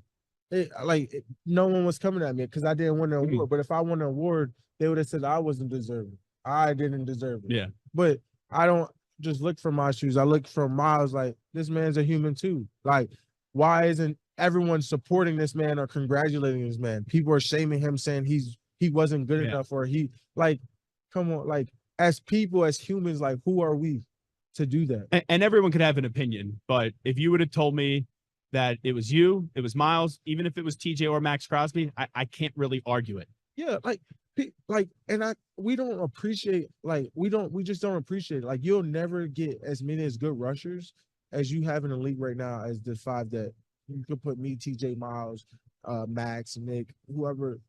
Like, that is hard to do in this league. Like, think about it. Like, there was a point where people were just dominating the league. Now we're like, who's going to be the guy this year? Who do you think wins on Sunday, by the way? Man, it's a toss-up. I think it's going to be a very close game. I think it's going to be a 3 to 6 point game. And I think this will be very cliche, but I remember, I don't know if it's going to be this high scoring, but Super Bowl 52 between the Patriots and the Eagles, it was offensive explosion. And then ultimately at the end, Brandin Graham got to Tom Brady and forced the football out. To me, it's coming down to who makes that turnover against Brock or Pat in the fourth. I think if you look at every year of the Super Bowl, it was an offensive game last year. I think this one's going to be more of a defensive game. I think we're going to get more of a Rams-Patriots game. Gotcha. So low scoring. I think it's going to be a low scoring game. Tell me what you're doing today with Big Brothers Big Sisters. Yeah, I'm with Big Brothers and Big Sisters. We're trying to find 10,000 mentors. And you could go sign up right now at www.bebignow.org. We're partnering with the NFL called the Big Draft Campaign. It's huge. We need everyone's support. Man, you got to think about the mentors. I believe I'm a great mentor for my youth. And when I go back to my city, I do free camps. We got to remember, how can we change our generation? How can we change the lives that's next? You know, eventually 10 years from now, there's going to be another guy on CBS. Probably. I hope you're still here. Hey, I'm only 29. You can't give me the axe that quickly. Well, we just never know. We'll mentor people. Yeah, we'll mentor. Like, I need like 15, 20 years left in this, Micah. You're right. But, you know, in 10 years, there might be another Micah. And if you remember anything, Big Wit, what did he do? He was at that Boys and Girls Club, and that kid, remember, he's like, man, you sat down and talked to me. Yeah. You changed my life. And when he gave his speech, I think that's what it's all about, right? We can make that impact, and you don't have to just be an NFL player to make an impact on someone's life. There was a guy named Coach Ham that made the biggest impact on my life and just always told me I would be great. I could do anything.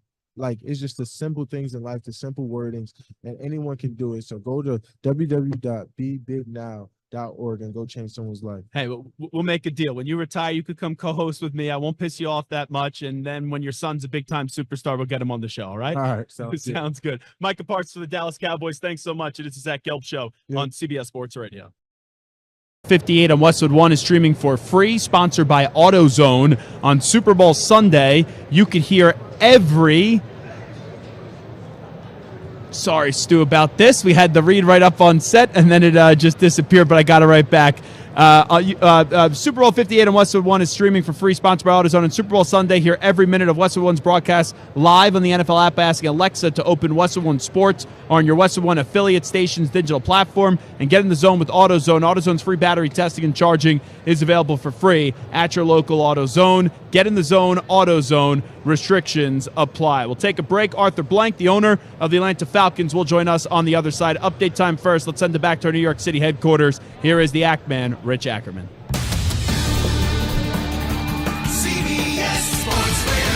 Sports Flash. Well, it's been nearly 20 years since the NFL has had a repeat champion. The Chiefs are going to try to become the first team since the Patriots in 04 and 05 to do it. After winning a second title under Andy Reid, Kansas City was rolling until a rough patch this year in December when they lost 3 of 4. But Reid thought that they were just one play away from turning it around. We had some drops, and that's really where it was related.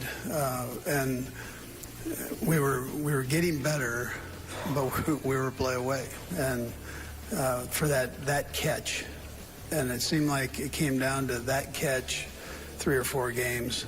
Wink Martindale walked away from the Giants' money and won't be back in the NFL, but he has found a new job, reportedly the new defensive coordinator at Michigan. Ohio State offensive coordinator Bill O'Brien headed to Boston College to take their head coaching position, and reportedly replacing him in Columbus is none other than UCLA coach Chip Kelly. Corey Kluber announced his retirement today. The 37-year-old spent 14 seasons in the Major League, the first 9 in Cleveland, where he won the Cy Young Award twice. Rich Ackerman. Hey, this is Bart Winkler. I've got a new show weeknights. Join me for the Bart Winkler Show starting at 10 p.m. Eastern, 7 p.m. Pacific, only on CBS Sports Radio.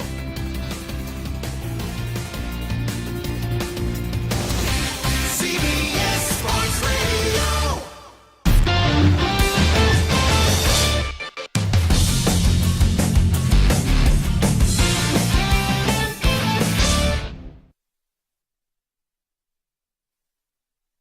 You're in a 5-minute break.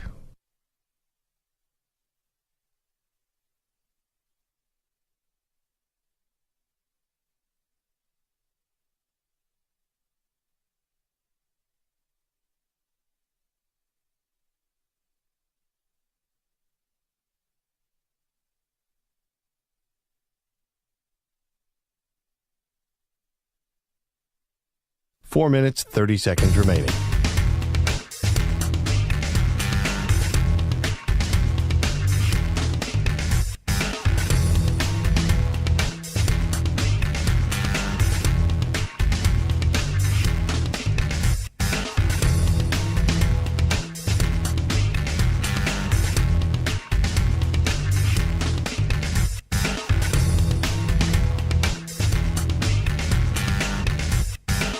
Four minutes remaining.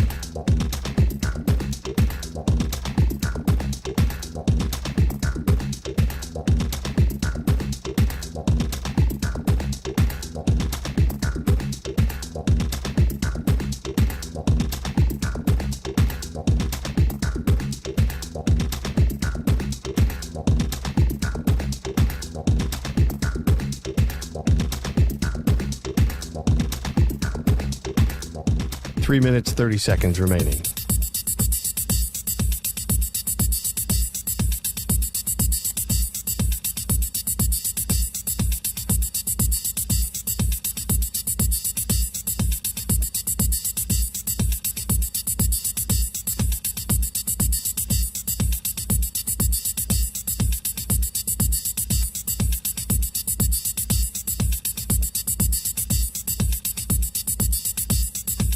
Three minutes remaining.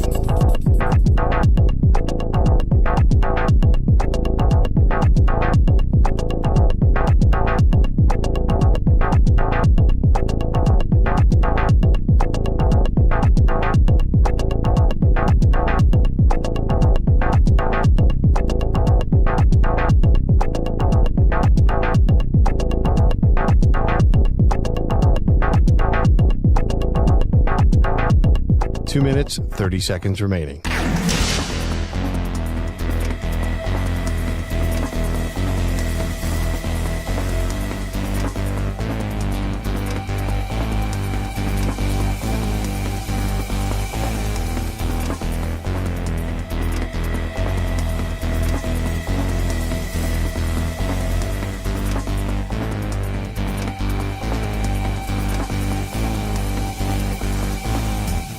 2 minutes remaining.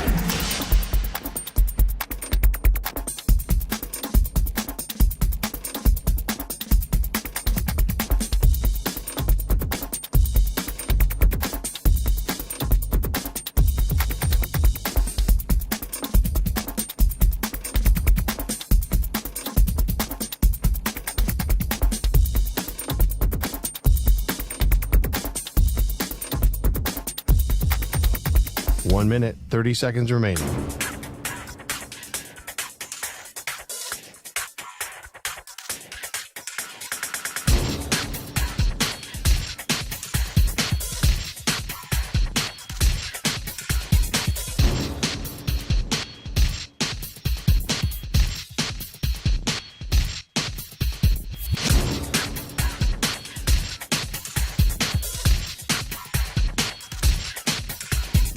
One minute remaining.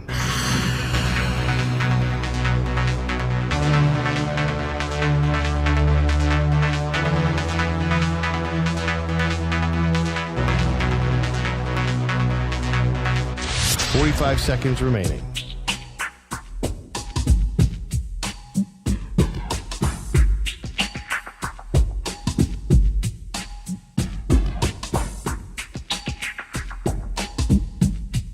Thirty seconds remaining.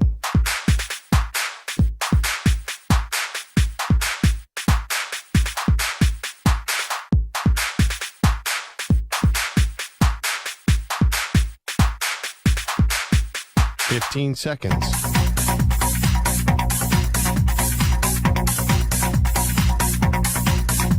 Break ends in 5 seconds.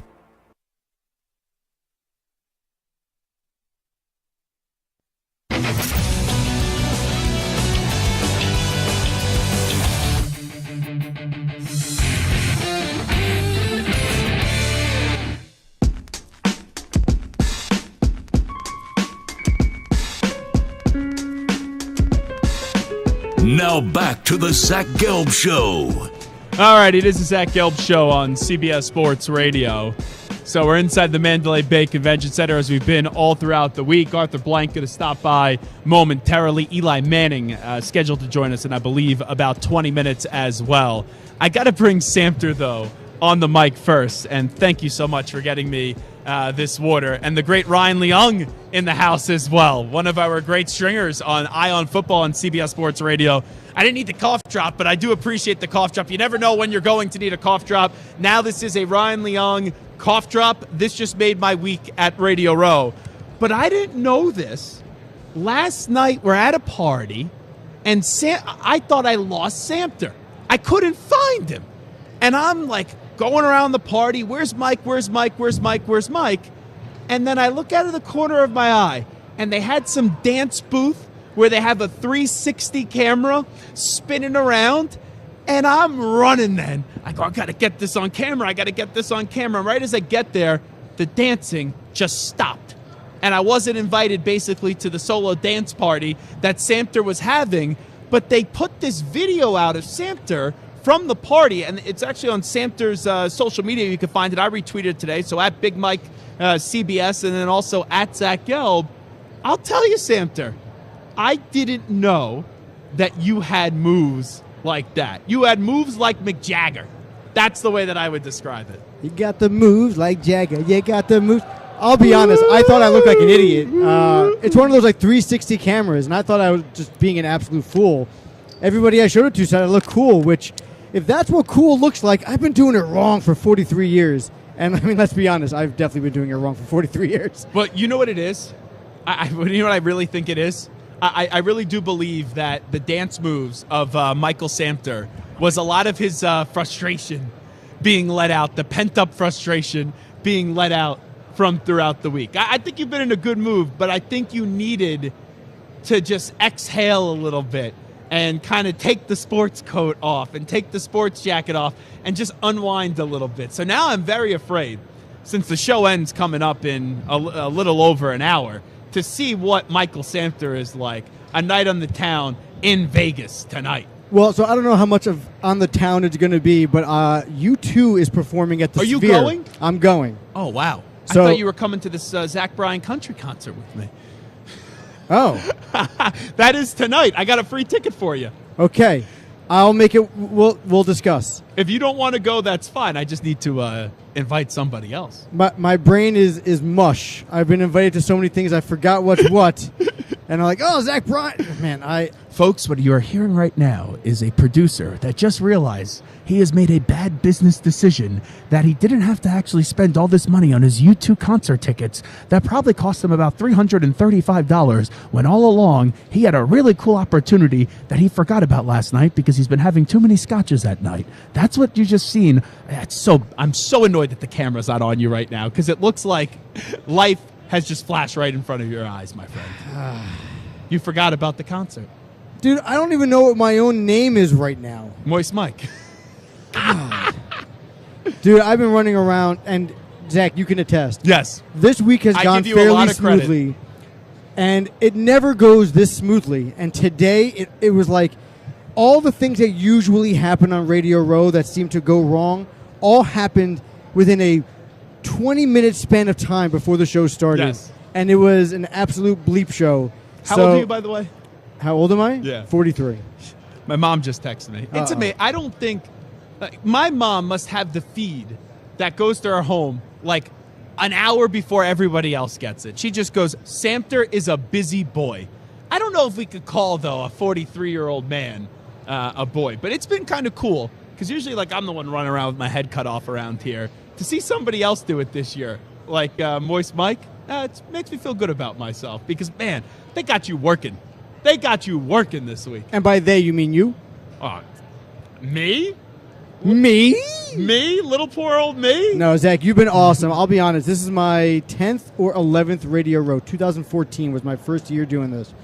And it has been absolutely wild. I've had some crazy experiences. But working this week with you, I'm going to be honest, has been the most fun and the easiest, because the collaboration back and forth has been awesome. And it's been a pleasure doing business with you. You hear that, Tiki and Tierney and Maggie and Perloff? Awful announcing headline. I didn't want to throw out any names here. Come on. Legendary radio producer throws all former hosts under the bus after finding out working with Zach Gelb. First, Sully threw me under the bus for returning a scotch that I never actually returned. All I said was, this isn't my favorite scotch. And then they yelled at me for not liking the scotch, and then returned it to the server for me at the restaurant without me saying a word, and me saying, no, I'm good. I'll drink it. I'm good.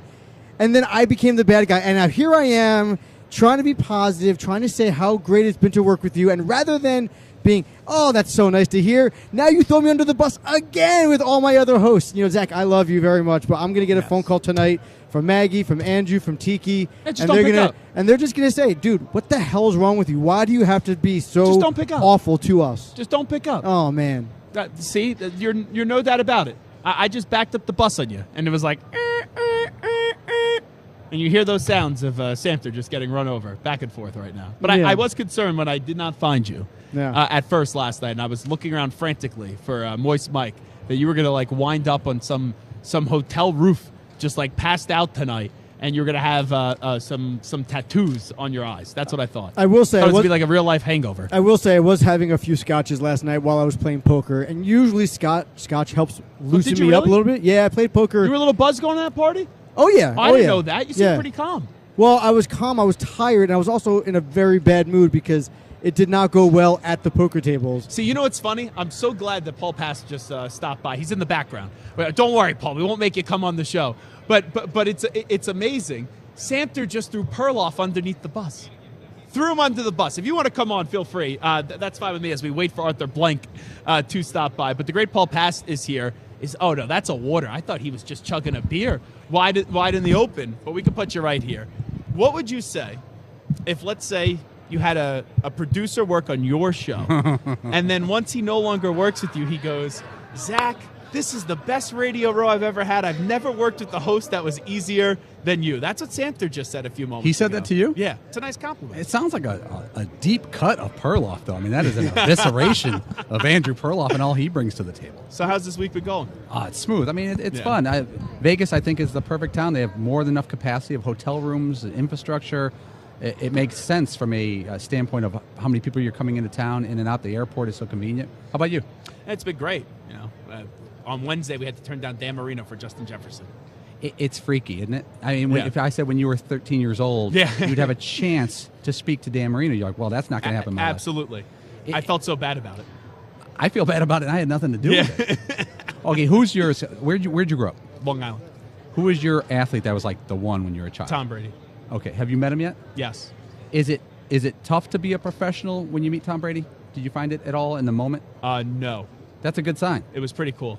Yeah. Yeah, I was just trying to be myself. Anyway, I got to throw you off because Arthur Blank is joining us on set right now. I'm glad to be bumped for Mr. Blank. But hold on. You could, punch me in the face, and then we could make a headline. Zach Gelb got punched in the face because we're going to Arthur Blank over Paul Pass. You're twice my size. I'm not doing that. Now joining us is the owner of the Atlanta Falcons. We had Bijan Robinson join us earlier. Absolutely love Bijan Robinson and everything that he is about, and we appreciate so much the owner of the Atlanta Falcons and Arthur Blank joining us on the Zach Gelb Show on CBS Sports Radio. Mr. Blank, appreciate the time. Thanks so much for doing this. How are you? I'm doing great, thank you, and I'm glad you love Bijan. We love him too. And I think he could be great rookie year. I think he could be an MVP one day in the NFL. He's got incredible talent. There's no question about it, and he's an incredible young man. He's got a beautiful personality, beautiful spirit, and obviously a really, really good player. So he had a really fine first year, and look forward to continue seeing him grow. I was very optimistic about your team headed into the year. I picked you guys to win the NFC South. Obviously, now you've made a coaching change. The season didn't go the way that you wanted it to. How do you kind of reflect on this past year of Falcons football? Well, I think, if you look at from a positive standpoint, I think there's no question our roster over the last 3 years has been improved. We've got a lot of weapons, I think, on offense. We have a really good offensive line, which is critical to be playing effectively on offense in the NFL. It's one of the better ones, I think, in the league. We've run the ball well consistently for the last 2 or 3 years. I think, people like Drake London, Kyle Pitts, Bijan Robinson, all very talented. Clearly the area that we're deficient, which in the NFL is kind of a sign of death, is that our quarterback play was not what it needed to be. And that hurt us significantly throughout the year in a whole variety of ways. Our defense, I think we made some really good investments in free agency last year, and I think those players have played really well. Our young draft picks are doing well, I think, on defense as well. So I'm excited about where the roster is. I mean, we have a major question, a major answer with quarterback, and whether we fill it with trade, draft, free agency. We're studying any and all options now, and we'll be very intensely over the next 2 or 3 weeks, next couple of months. I have to ask you, as there was a lot of speculation about Bill Belichick. Sure, of course. And clearly there's reports out there that Rich McKay didn't want Bill. Then Boomer Esiason said you guys offered the job to Bill, and he turned you guys down. What's the truth when you hear all that? Was Bill ever offered the job? Well, thank you for asking about the truth. It's unfortunately sometimes in the media business that we're all in, things get bandied around and what have you. So we had 2 good interviews with Bill. Make it absolutely clear, Bill never asked for, never requested, never required any sort of power structure. He was interested only working in collaboration. I think over 24 years he had built up a certain structure in New England that, winning 6 Super Bowls and the league had changed over time. I think they felt ready for a change, and Bill understood that, et cetera, so they moved on. I think Bill was primarily interested in being a head coach, and certainly his credentials over 24 years are incredible. Last 4 years have not been probably the best, and people could argue, well, neither have his draft picks and his free agency, but, it's a variety of things. So we had healthy conversations with him. No job was ever offered to him. I mean, that was absolutely 100%, 1,000% the truth, and Bill will tell you the same thing. The only job offer we ever made was to Raheem Morris, who we felt after looking at all 14 candidates and all of the pros and cons relative to each one with a really good class of opportunities in front of us, that Raheem was the best choice for us. Great cultural leader, great leadership ability. Beyond that is 23 years in the NFL. At Tampa early on as a head coach, but hard learning life experiences there. Washington, 6 years with us, offensive, defense. Super Bowl didn't end well, but went on. LA had, I think, 3 powerful growth years for him. Working with Sean McVay, working with Les Snead, working in a very open, collaborative, lateral thinking organization was very helpful to him. I think I saw that in the way he was chiseling together his coaching staff, his ideas on how to do that, and how to not just do it initially, but how to plan for success and then continue to have success after hopefully some of these coordinators and position coaches that we're bringing in would move on to other opportunities because of our success. So I think professionally he matured a great deal in Los Angeles. And so we're excited about Raheem, excited about what he brings to the franchise and what he brings to the NFL. And that perception was out there from the start that you really wanted Bill. Like when you started out this search, did Raheem kind of win you over, or was that the initial intention to have Bill as the coach? No, it was never the initial intention. I mean, Bill, the only reason we interviewed he early and Jim Harbaugh early as an example, both of those gentlemen, because they were available. And we could not interview anybody in person prior to January 22nd, unless they were unemployed. And those two individuals were not employed then by anybody in the NFL. So we pursued those interviews then, and I mean, I learned a lot during the process. I always do. You don't want to do the process too often, for all the obvious reasons, but you do learn a lot about your roster and about how other people view your team and what you have to do to get to the next level. So I'm excited about where we are. We had a lot of good candidates in front of us. I personally think that Bill will definitely has the fire and the energy and the enthusiasm to coach again. I'd be surprised if he didn't coach again next year, but I mean, I don't know. I'm not sure of that. I think I had no issues with our conversation with him. They were all very open, transparent, just very positive in a whole variety of ways. Last thing I'll ask you is the owner of the Falcons, Arthur Blank, is here with us. You just got to get the quarterback. I don't think people care how you get the quarterback. Right. But is the preference via free agency? Is the preference via the draft for you? I think it's a really good question because, the preference is that, the last great quarterback we had was Matt Ryan. Yeah, I did the ALS Ice Bucket Challenge with him yesterday. Okay, great. Yeah. You did it right here yesterday? Yeah, I'll show you the video. Oh my Lord, you're still doing that? Yeah. I thought that was 10-year anniversary. Oh Lord, yeah. So Matt, obviously 2008 and 14 years after that, what I would argue is almost a Hall of Fame career, but an outstanding quarterback, a great human being, an outstanding quarterback. I mean, that's really what you want. That's really the kind of franchise transitions you want to see. It's not easy to do. They've obviously done it in Green Bay. They drafted Jordan Love early, kept him on the bench for a while, played behind Aaron. Aaron moved on. Jordan stepped up this year, played at a high level. So you're looking for a long-term solution. Yeah. Sometimes in a long-term solution, you have to have an interim solution too. I only got 10 seconds. So you got to do sometimes a mixture of both. But ideally, long-term, you're looking for that franchise quarterback. Thanks so much. I appreciate it. Thank you for your time. Coming on back, Eli Manning next.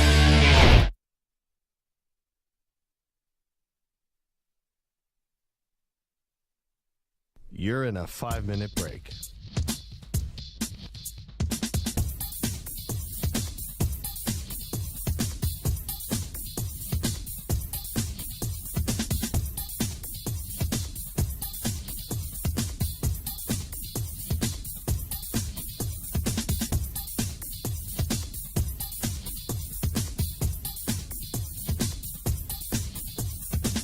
Four minutes, 30 seconds remaining.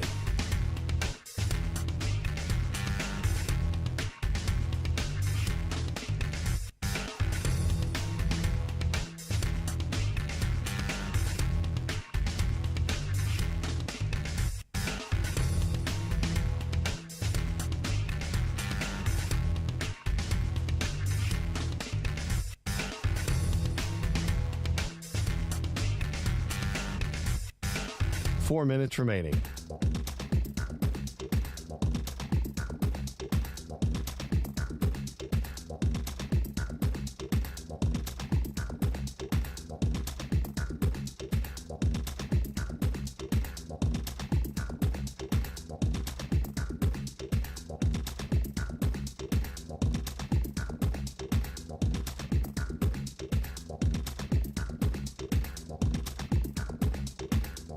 Three minutes, 30 seconds remaining.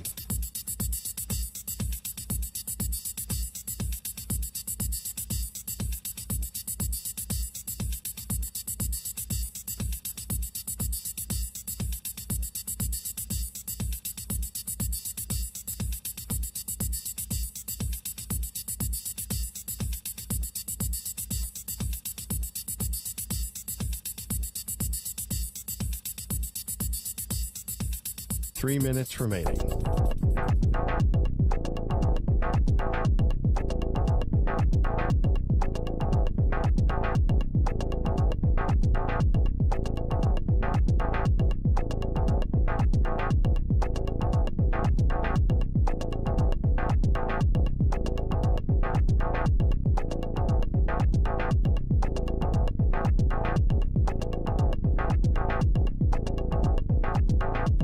Two minutes, 30 seconds remaining.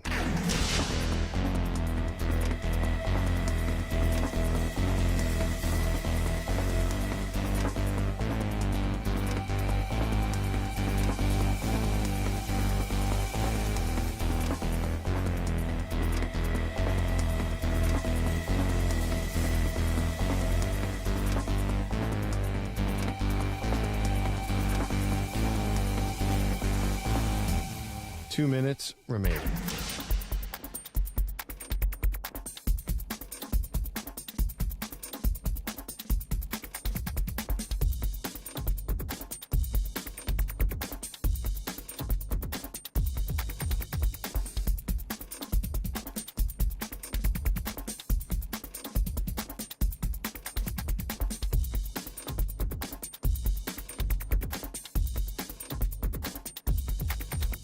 One minute, 30 seconds remaining.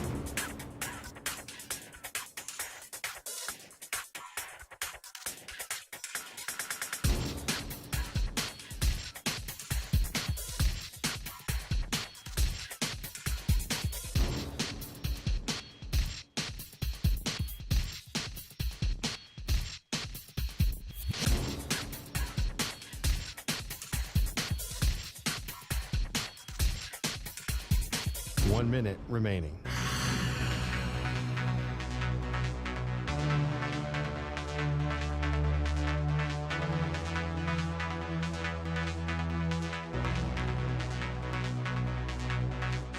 Forty-five seconds remaining.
We continue. This is Zach Gelb Show, coast to coast on CBS Sports Radio. Now joining us on behalf of Toyota, the official automotive partner of the NFL, is a two-time Super Bowl champion and someone that I'm actually dreading to interview right now because I'm a fan of the New England Patriots, and he made me absolutely miserable and sad twice. And growing up on Long Island, every time the Giants would win a Super Bowl, the teachers would put it in the PowerPoint slides the next day.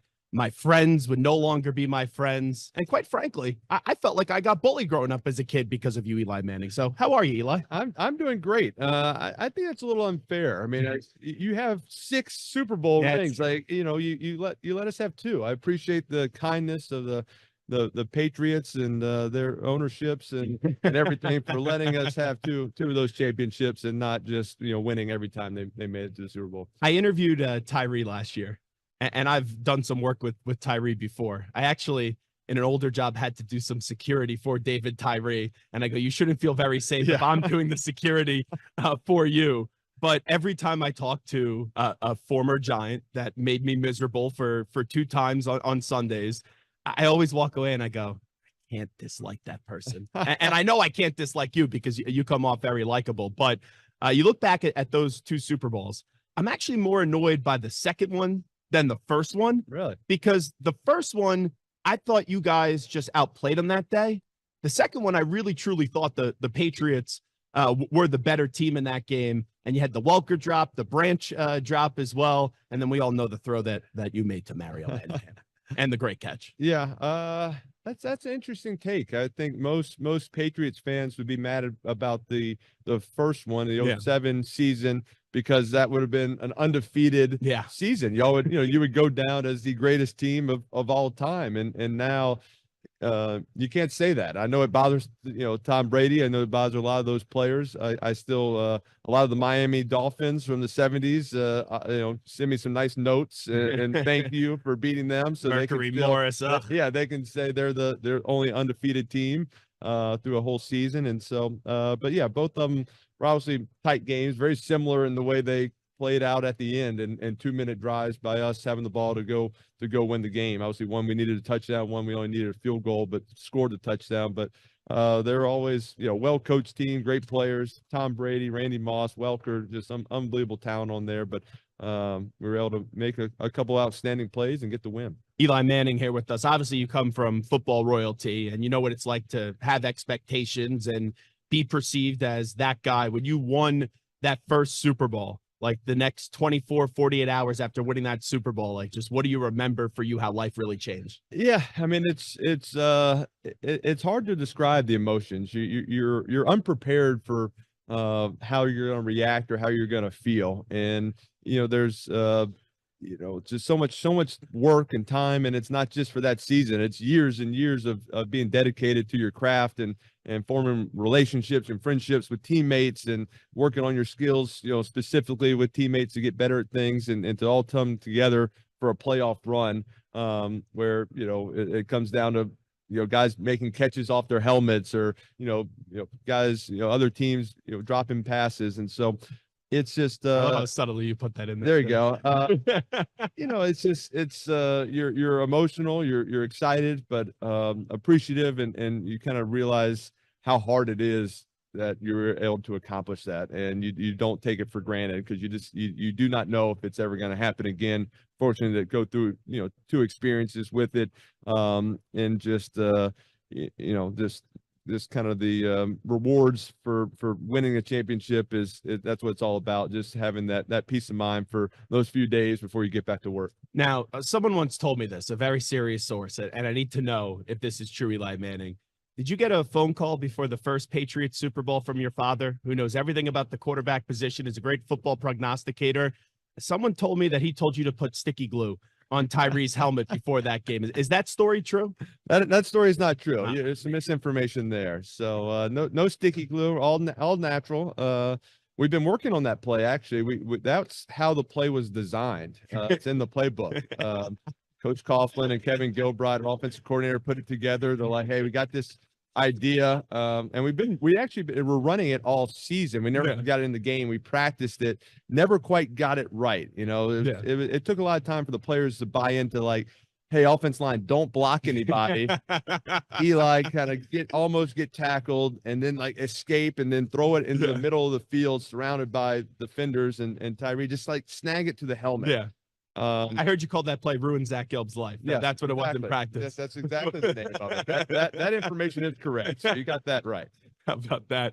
When we get to this game on Sunday, right? You've been talked about so much, and you look at someone like Brock Purdy. I've called him at times this season a system quarterback, and now I'm at the point where I don't even care how people refer to him because I've been wrong. The dude's a good quarterback. I'll say that I've been wrong. And this is someone that he is a winner, and that's all he's done pretty much like only a year and a half into his NFL career of playing time. It's amazing, though, how he shouldn't be polarizing. And, like, right, we'll get to the Hall of Fame later. Like, you shouldn't be polarizing as well, but the topic becomes polarizing.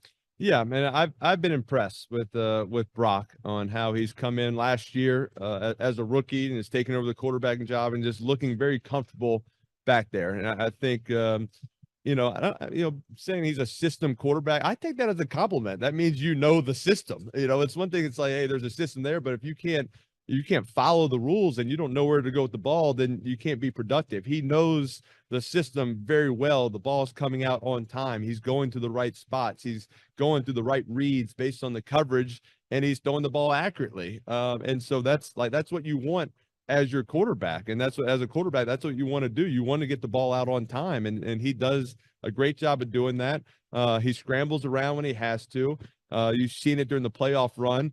He's been down in games where they've said, hey, we got to abandon the run game and we got to throw it. And Brock, hey, ball's in your hands. And he's gone out there and produced, drives and got points and won football games. So nothing but great respect for Brock. It's been fun to watch him play. I like watching him play because he kind of plays how I would play in the system, where, hey, I can't scramble around. I can't create plays like Patrick Mahomes. I have to get the ball out on time, go into the right places, and understand what the play I have and where I need to go with the ball to get it out of my hands and get it into your playmakers' hands. He's got tons of playmakers. Get the ball to him, and he does a great job doing that. And it's funny, right? He stepped up in that final quarter up against the Packers, the second half when they were trailing up against the Lions, and people still don't want to give him credit. And I know Mahomes is already the dude, the guy. He doesn't score a point, though, in the second half of the AFC title game. And then he tells me after the AFC title game, this year I've learned how to manage the game and just trust my defense, but no one gives a rat's ass when Patrick Mahomes says that. No one's calling, and I wouldn't call Mahomes a game manager, but no one's calling him a game manager when he said that's what he's learned this year. Yeah, and I think it's really stupid how the way we talk about quarterbacks. Exactly. It is. I agree with that. Yeah, I mean, Patrick is obviously he's proven himself over the years as just one of the great playmakers. Yeah. And this year it's been different. And all season they haven't been that explosive offense that they've been the last couple of years. And he's got young receivers. He's trying to get them up to speed. You see them coming along as the season's been going on. Obviously, has Travis Kelce, who's always a threat, but he's had to, like you said, trust his defense, find ways to win games, don't force things. There's not, he doesn't necessarily have great confidence, I think, in all his receivers where he's letting it fly. He's kind of waiting to see if they're open. And because of that, he's holding it and they're, not being as productive throwing the football. But, you know what? He's finding ways to win. Their defense, Steve Spagnuolo and that defensive staff has done a great job, stopping some of these high-powered offenses. And that's all it takes. You got to figure out a way to win. If they get down in the game and they want to put the ball in Patrick Mahomes' hands, say, hey, go win it, go make plays, go create. He can do that, and usually he does do that. The family side of you, Eli Manning, right? We get to see a little bit of it with who you've been. I've seen you at the hockey games, although sometimes you're at the Ranger games and then you're at the Devils games. I'm both. I'm a fan of both. As a Ranger fan, you can't be a fan of both. You can't say I can't be a fan of both. I can. I didn't grow up around hockey. I didn't have a team. I kind of get placed in New Jersey. I like the Rangers. I like going to the games. Well, can you root for Ole Miss and Alabama?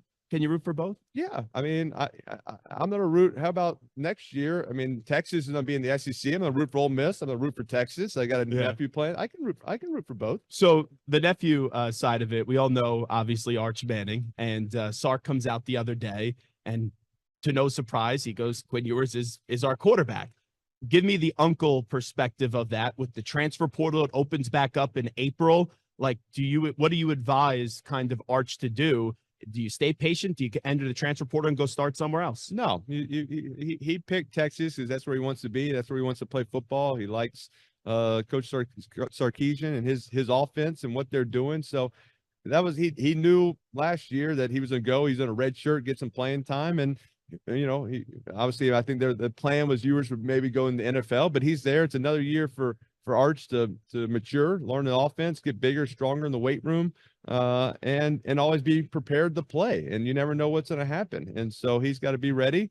If not, then he, gets some playing time here and there. And he's got 3 more years of eligibility at a great school, at a great, football program on the rise. So I think that was, the fact that you can transfer so easily now doesn't mean you should do it just because you're not playing right away. A lot of quarterbacks when I was in college, that was always a game plan. It's like you red shirt, you sit a year, you have 3 years of eligibility. That's what I did at Ole Miss, and I think it helped me. And so I think Arch, I know he wants to play. He's itching to get in there, but being patient, continue to learn can be very helpful as well. So Arch isn't going horns down to Texas. He's staying. He's horns up. I mean, you have to ask him, but I would not suggest that. I think he's definitely staying there. He's having a great time, loving the program, the school, and getting better every day. How about Daniel Jones? What do you think he could be as a quarterback, Eli Manning? I have a lot of confidence in Daniel. I appreciate the way he works, the way he takes his job very seriously. There's always been things he's had to improve on every year, and he's gone out there and improved on those things and gotten better and made a conscious effort to do that. And so I know he's coming off the injury. He's going to come back stronger and better than ever. And I think he can, obviously the year before had a great year, led him to a playoff win. I think he can do that and do more with the Giants. All right. How about the Taylor Swift component of this game? I love it. I don't understand why anyone would not like it. I think it brings a lot more attention to football too. And I don't think football needs any more attention, but this has been a fun storyline between Travis Kelce and Taylor Swift. Yeah, I think, like you said, it brings more eyes to the game. I see it firsthand in my own family. I have 3 daughters, 12 and 10 and 9 years old. And when we're watching football, if we're watching the Chiefs, they're usually not partaking in the game. The Chiefs are on. All of a sudden, I got 3 girls sitting on the couch with me watching football. And, even though they're looking for Taylor Swift, they're watching the game. They're seeing Patrick Mahomes. They're seeing other quarterbacks. They're getting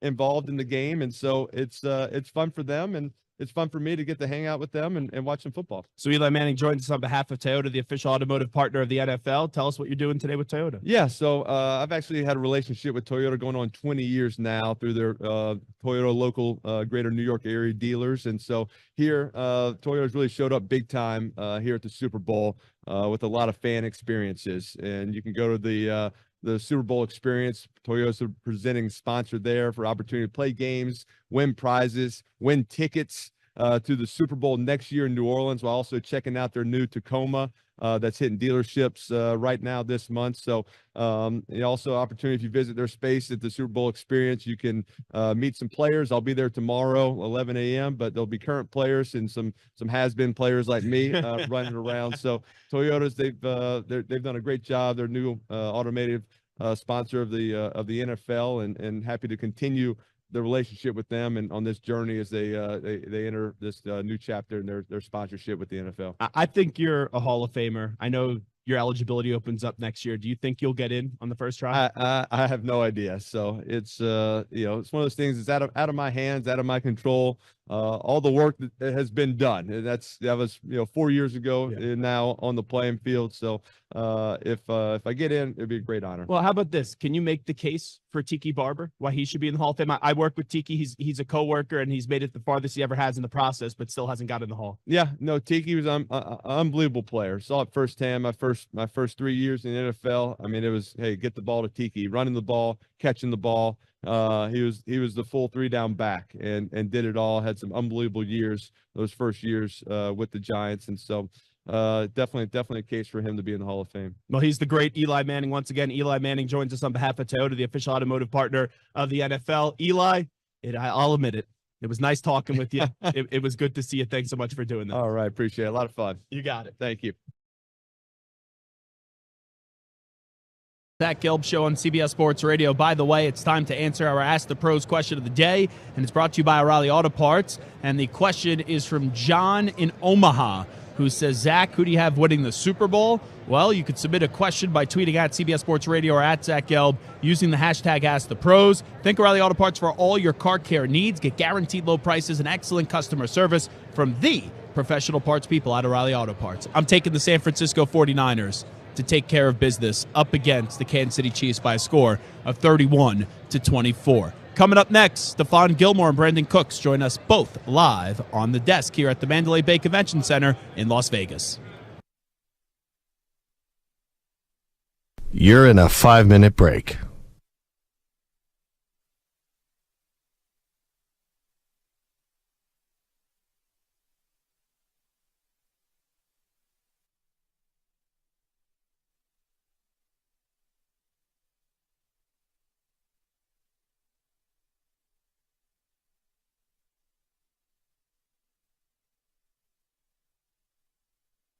Four minutes, 30 seconds remaining.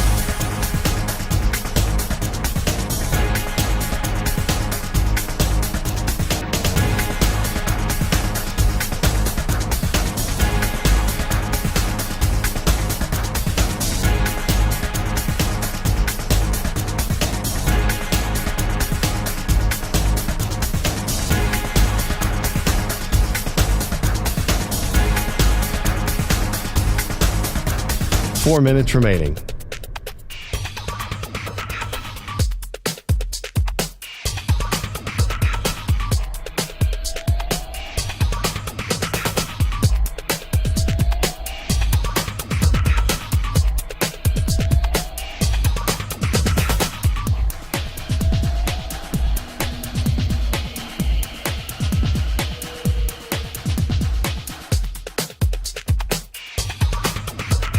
Three minutes, 30 seconds remaining.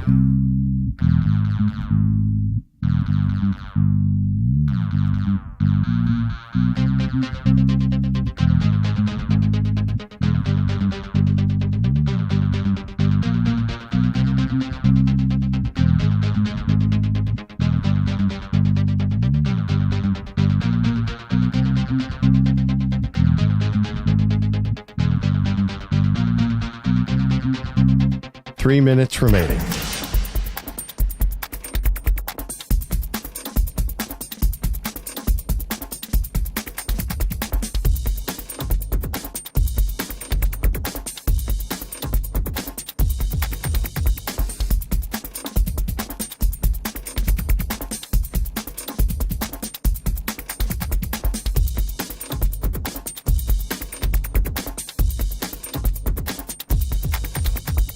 Two minutes, 30 seconds remaining.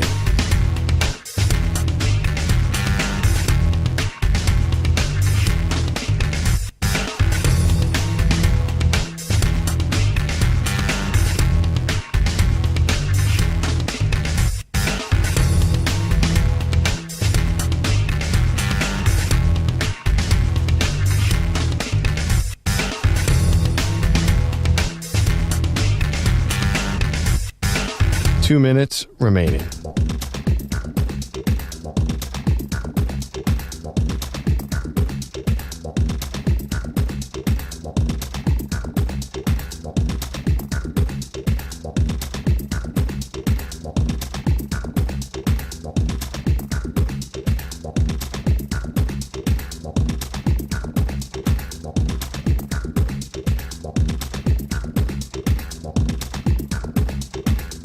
One minute, 30 seconds remaining.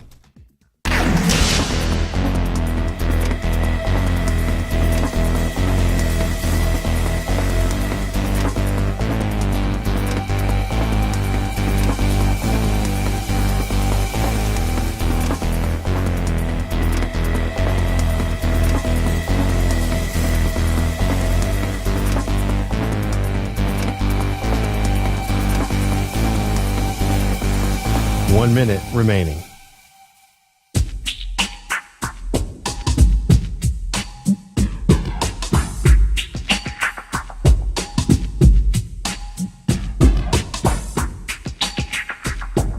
"45 seconds remaining.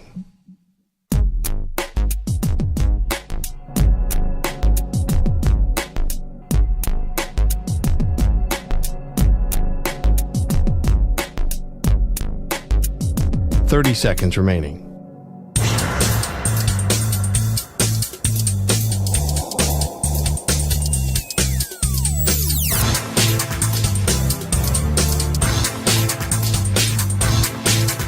"15 seconds.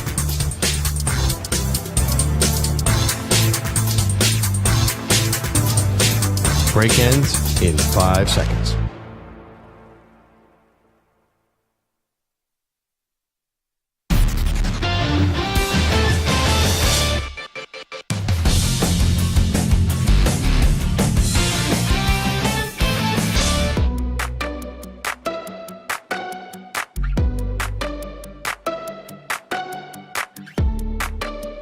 Now back to the Zach Gelb Show. All righty, welcome back in. It is the Zach Gelb Show, coast to coast on CBS Sports Radio. These guys have been teammates. They've also gone up against one another in a Super Bowl, and that, of course, from the Dallas Cowboys. Brandin Cooks and Stephon Gilmore here with us at the Zach Gelb Show on behalf of He Gets Us. Gentlemen, appreciate you coming on. Thanks for doing this. No, thanks for having us. Man. Thank you, man. So, Stephon, first, I got to say thank you because I'm a Patriot fan. Okay. That Super Bowl up against the Rams, it was close, but it didn't feel like it should have been close. And then right when the Rams started to move the football, you found the way to go make a play and make an interception and get that Super Bowl trophy for New England. So kind of relive that interception and what a big-time playoff runs you had in your career in New England. Man, I don't even want to talk about it because it's a weird. It's my boy beside me, man. It was a great win because obviously we went the year before, we lost to Philly, and I told myself, like, if we ever get back, I got to do whatever it takes to take advantage of this opportunity because you never know when you go get back, and it's hard to get back to the Super Bowl. So it was a great game, great defensive game for us. We played great on defense. Was able to stop them to 3 points. So and that's what it took to win that game. And for you, Brandin, I've always felt like you've been a really underrated player. Like, I think everyone knows what you're capable of and what you've done in the league. But that, I know it was only 1 year in New England.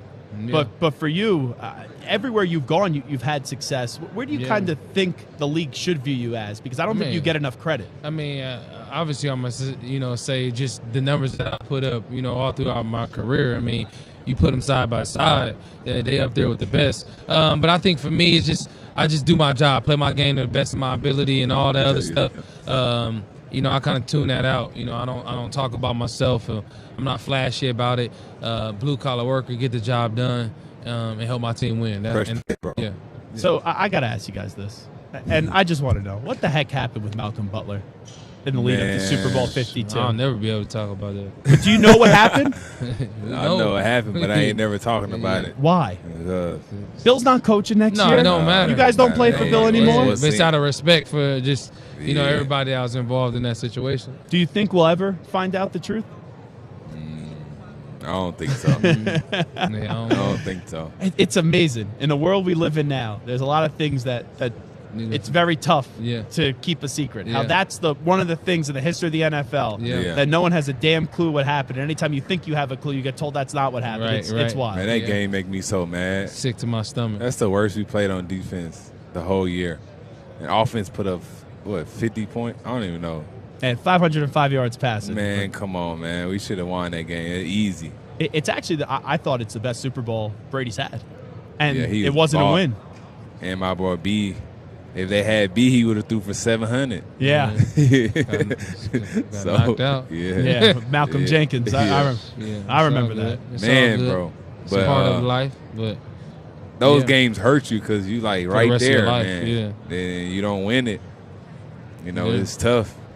Well, let me ask you this, because you played with Jared Goff. I know he's not at the Super Bowl, but right away you see the natural smile that comes up right when I bring up Jared Goff. What type of quarterback is he? Because it's amazing. Like, Brock Purdy's in the Super Bowl. No one wants to give Brock Purdy any credit. Jared Goff had a great year, and people are still going to say, he's not that great of a QB. I don't understand. I just really don't understand how people can have a great year and you say that system this, system that. At the end of the day, the guy making plays. You look at that game versus the Niners. You look at him, what he's been doing all year. He's playing at a high level. He left a team, went into a new system, and still do it. So you got to give Jared Goff his credit. He continued to produce. I love him. Man, he's been playing better. He played better this year. He's getting better and better. He's getting better and better. He's their franchise quarterback. He was dicing it. He was dicing them up. Yes. I'm like, man. So I got to ask you this, because we just talk about how people don't want to give people the proper credit. And I've said how you have been criminally underrated, Brandin Cooks. For you, Stephon Gilmore, I feel like in Buffalo no one appreciated really what you did. Man. And then you get to New England, and it really, in the first year, I don't even know if people appreciated what you did, because when you got that contract, everyone was like, they're paying him that much. Yeah. Bill's paying him, but how Bill doesn't pay a lot of people that much money. Yeah. Did you start to feel that national respect come when you were in New England? Yeah, for sure. I think, like you said before, I think just being in Buffalo, going through 3 different head coaches in 5 years, never going to the playoffs. I was playing great ball, but I was never getting recognized.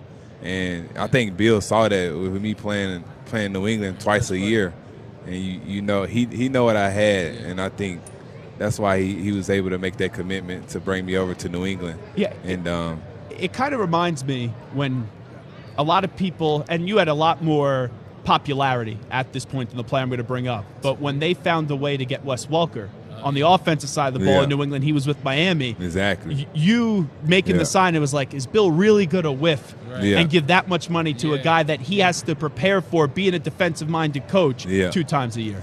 Yeah, for sure. I mean, like I said, when once I got there and was able to make plays like I've normally been doing, everybody see it now. So I've been doing it my whole career. It's just, you playing in Super Bowls, you going to the playoffs, you playing with Brady, it's getting maximized. So Is this Cowboys locker room broken? Because when you have a performance like you guys did up against Green Bay, everyone just asks the question, why did that happen? Nah, I wouldn't say broken. I just think they just had our number that day. They was more physical. We still hurt on the loss.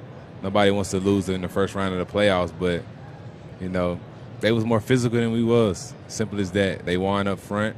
They was able to play action pass and get us, and you got to take your hats off to them. Brandin, I'll ask you this just because, you're with him every day, and he's on your side of the ball. You're in the meetings. Yeah. Dak Prescott as a quarterback. Dog. Who is he? I mean, he's an elite Tier 1 quarterback. That's just the simple truth. You look at his numbers this year, I think he finished second and voted in the MVP. That's not by accident. He played at a high level. At the end of the day, I got a lot of respect for him. I just don't understand sometimes the heat that he get. Obviously, part of that is putting that star on your helmet, right? It's also in the postseason. This has been an organization that haven't been to an NFC title game since 1995. I understand that, but it takes everybody, not just the quarterback as well. And I feel like we can help him. The weapons around him, the defense around him, coaches. You look at every quarterback that's been successful in the postseason, everyone else around him playing at a high level as well. So I think he gets too much heat than he deserves. I love him. He's a great dude. He's everything that you want in a quarterback, and you can win a Super Bowl with Dak Prescott. You guys both played for Bill Belichick. There was a time where the rumors were there, McCarthy's going to get fired. We know that's not the case. He comes back. Even Jerry, though, after they brought back McCarthy's like, I could have worked with Bill Belichick. Did that at all cross your mind that Bill was going to be coming to Dallas? Not really, because you always see stuff like that and nothing happens, or you see it and it do happen. I mean, I've been in the league for 12 years. I just kind of let stuff happen and then react after. So that's how I took it. Is it easy to block out the distractions? Because eventually you see everything, you hear everything, you kind of get immune to it. But we all grew up with cell phones in our hands, connected to social media. It's easy because at the end of the day, playing so many years, you see all those things and then nothing comes of it. So it's like, why am I going to think something's true when most of the time it's just, speculation. So you kind of just got to tune it up. We'll talk about He Gets Us in just a second. Brandin Cooks, Stephon Gilmore here with us. I'm wondering, who's the toughest cornerback that you go up against when you go on the field on Sundays? I had to say. See, I had to change that question around because I know if you said it was in practice, you were going to say Stephon. I had to say early on. It's just in my career so far. Yeah. Early on in my career, when I was young, rookie, second year, going against Pat P in his prime, was a great challenge, great matchup. Yeah. And then for you, Stephon, who's the toughest wide receiver ever that I ever covered? Yeah. I'd say Calvin Johnson. Yeah. You was early on in your career. Early in my career, Was that like the moment you were like, so I'm like, man, crap. this dude, 6'6", 250. No doubt. I'm a rookie. Did they give you any help? No help. I was surviving, though. Well, that's how they knew they believed in you, because I've seen some videos where there's like 3 guys up against Megatron. They didn't want to humiliate you like that. Who do you guys like coming up in the game on Sunday? Who do you think ends up winning this football game? Matter to me. Yeah, I don't really care, but it's hard to go. It's hard to go against Pat Mahomes, but San Fran's so loaded everywhere. So, like I said, if Pat Mahomes win this game, I mean, he already elite, but he the GOAT. He might If he win this game, he I mean, I don't know it's on that. I don't know that'd be he 3. One of the GOATs, but that he already top 3 or top 5. Okay, of all time. But there's a difference in saying Because this is what we do. We're all in similar ages. He's We say someone's the GOAT, but they're the not GOAT. number one. One of the GOATs. Okay, just making sure. He win this, he top 3. Because I think we all know still who the GOAT is, correct? Yeah, I know who the Tom Brady. Okay, I'm just making sure. There's somebody creeping, though. Mahomes? If he win it, he creeping. No, there's no doubt about it. He's in that top 5. 20 what? I don't know what 20. He young. Yeah, He no. young. He gets us. Tell us what we got cooking here today. Yeah. He gets us. It's a great organization that is based off faith, based off treating people the right way, and just like I preach to my kids. No matter how you look, no matter how you grow up, black, white, Asian, treat people with respect and show love. Well, I appreciate both you guys joining us. Thanks so much, and good luck this offseason. All right, man. Appreciate it. Have a good one. You got it. He's Stephon Gilmore, Brandin Cooks. It is the Zach Gelb Show on CBS Sports Radio. Let's send it back to New York City headquarters here with the latest CBS Sports Radio update. The Ackman, Rich Ackerman.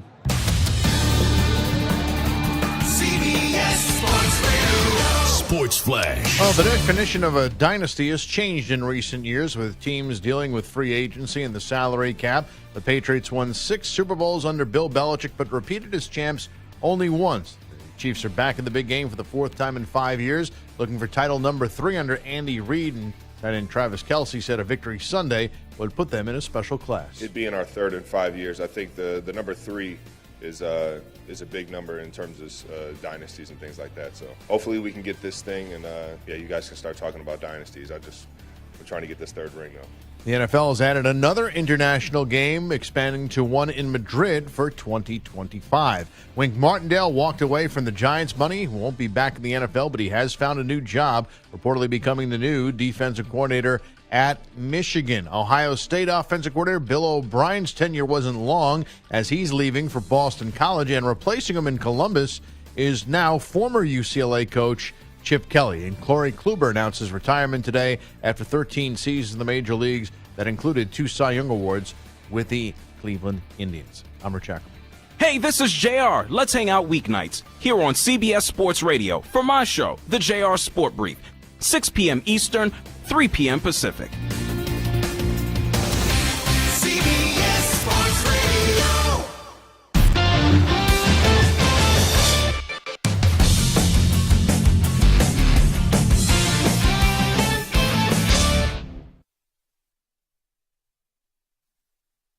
You're in a 5-minute break.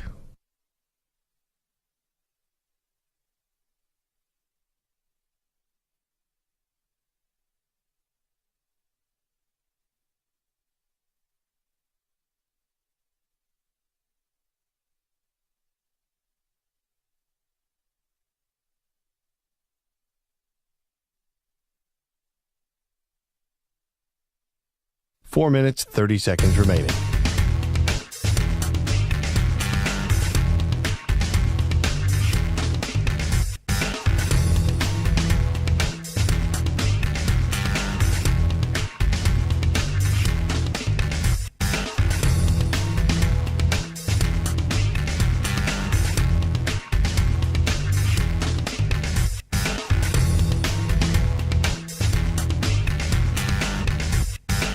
Four minutes remaining.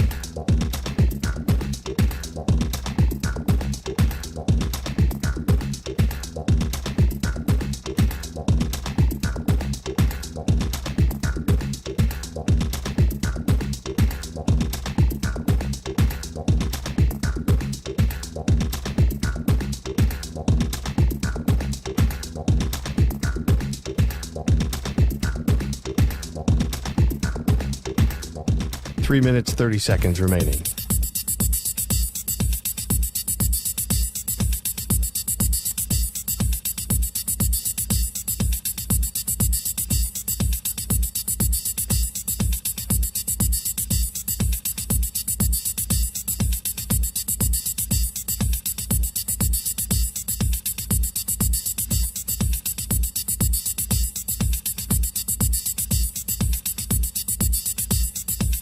Three minutes remaining.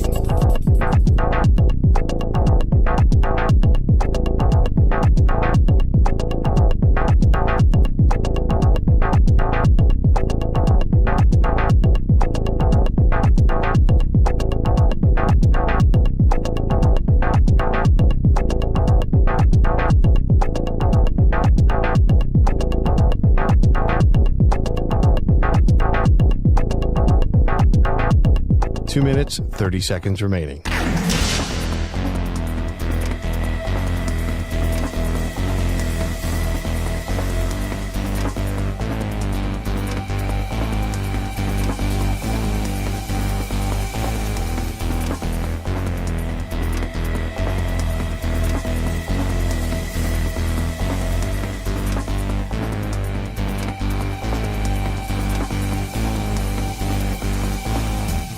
Two minutes remaining.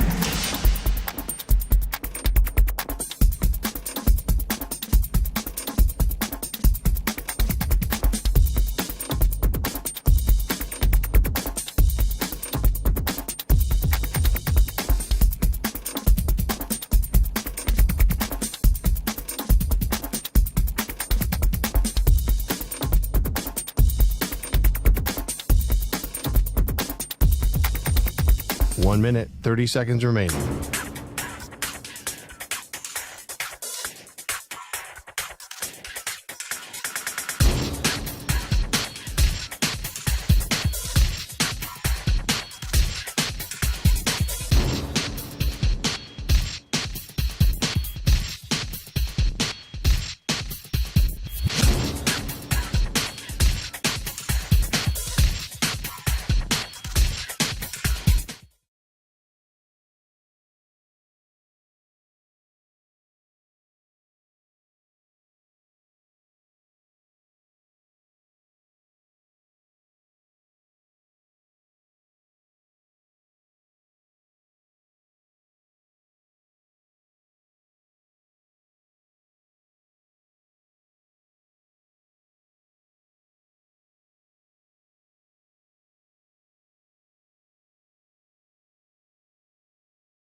What is due? Back inside Radio Row, Mandalay Bay Convention Center, and we're here on a big football Friday. Now joining us, one of the greatest NFL running backs of all time on behalf of Nirvana Super, and that, of course, is Adrian Peterson. Adrian, how are you? I'm awesome, man. I'm awesome. How about yourself? Well, I'm doing fantastic. So, it's funny.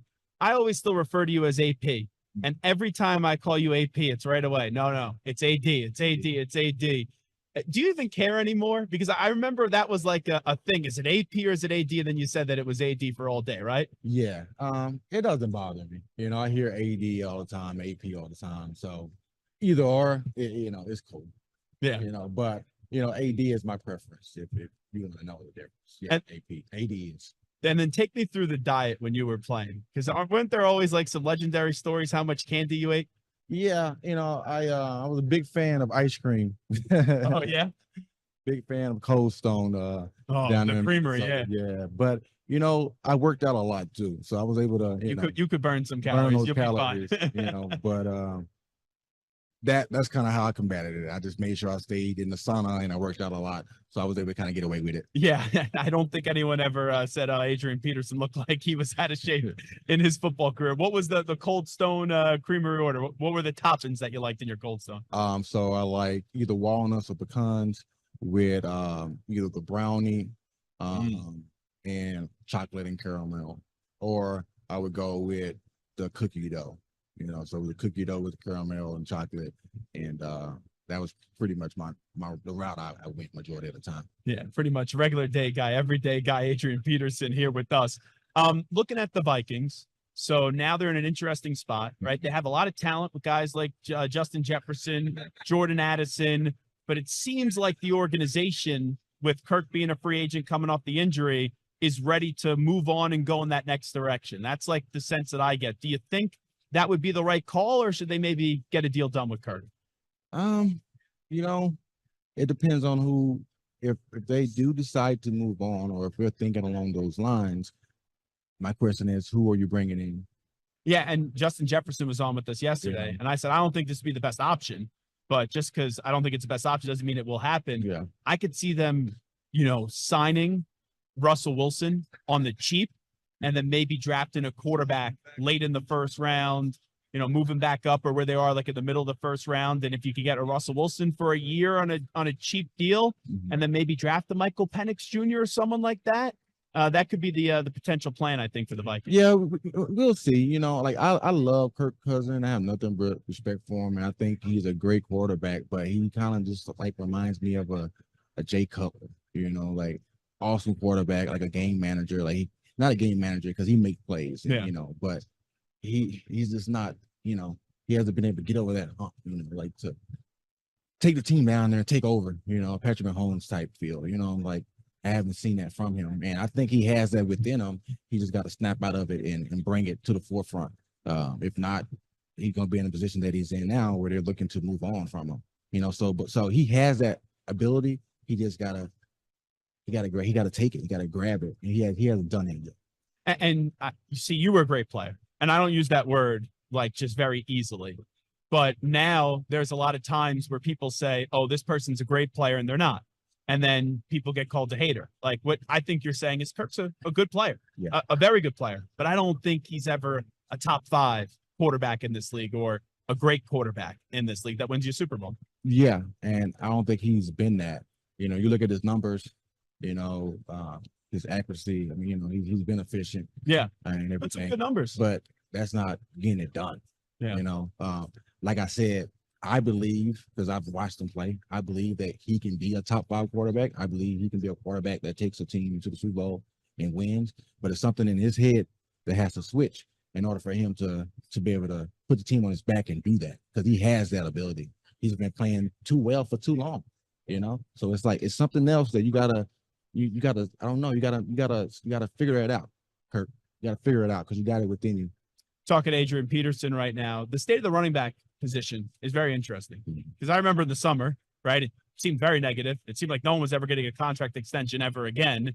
And then it's like you see the way that the season plays out, and here we are in February, Super Bowl is getting ready, and good defense and being able to run the football, that still finds a way to win this time of the year, especially with someone like an Isaiah Pacheco and a Christian McCaffrey. Those two guys are going to have big-time impacts in the game coming up on Sunday. Yeah. It's so unfortunate, what the running backs are going through right now, and like you just said, and it's talked about every year. When it comes down to the playoff time, that running back position is the most critical position. That running back position is what they're feeding. They're feeding that guy, whether he's out and back, he's out catching passes or he's running between tackles.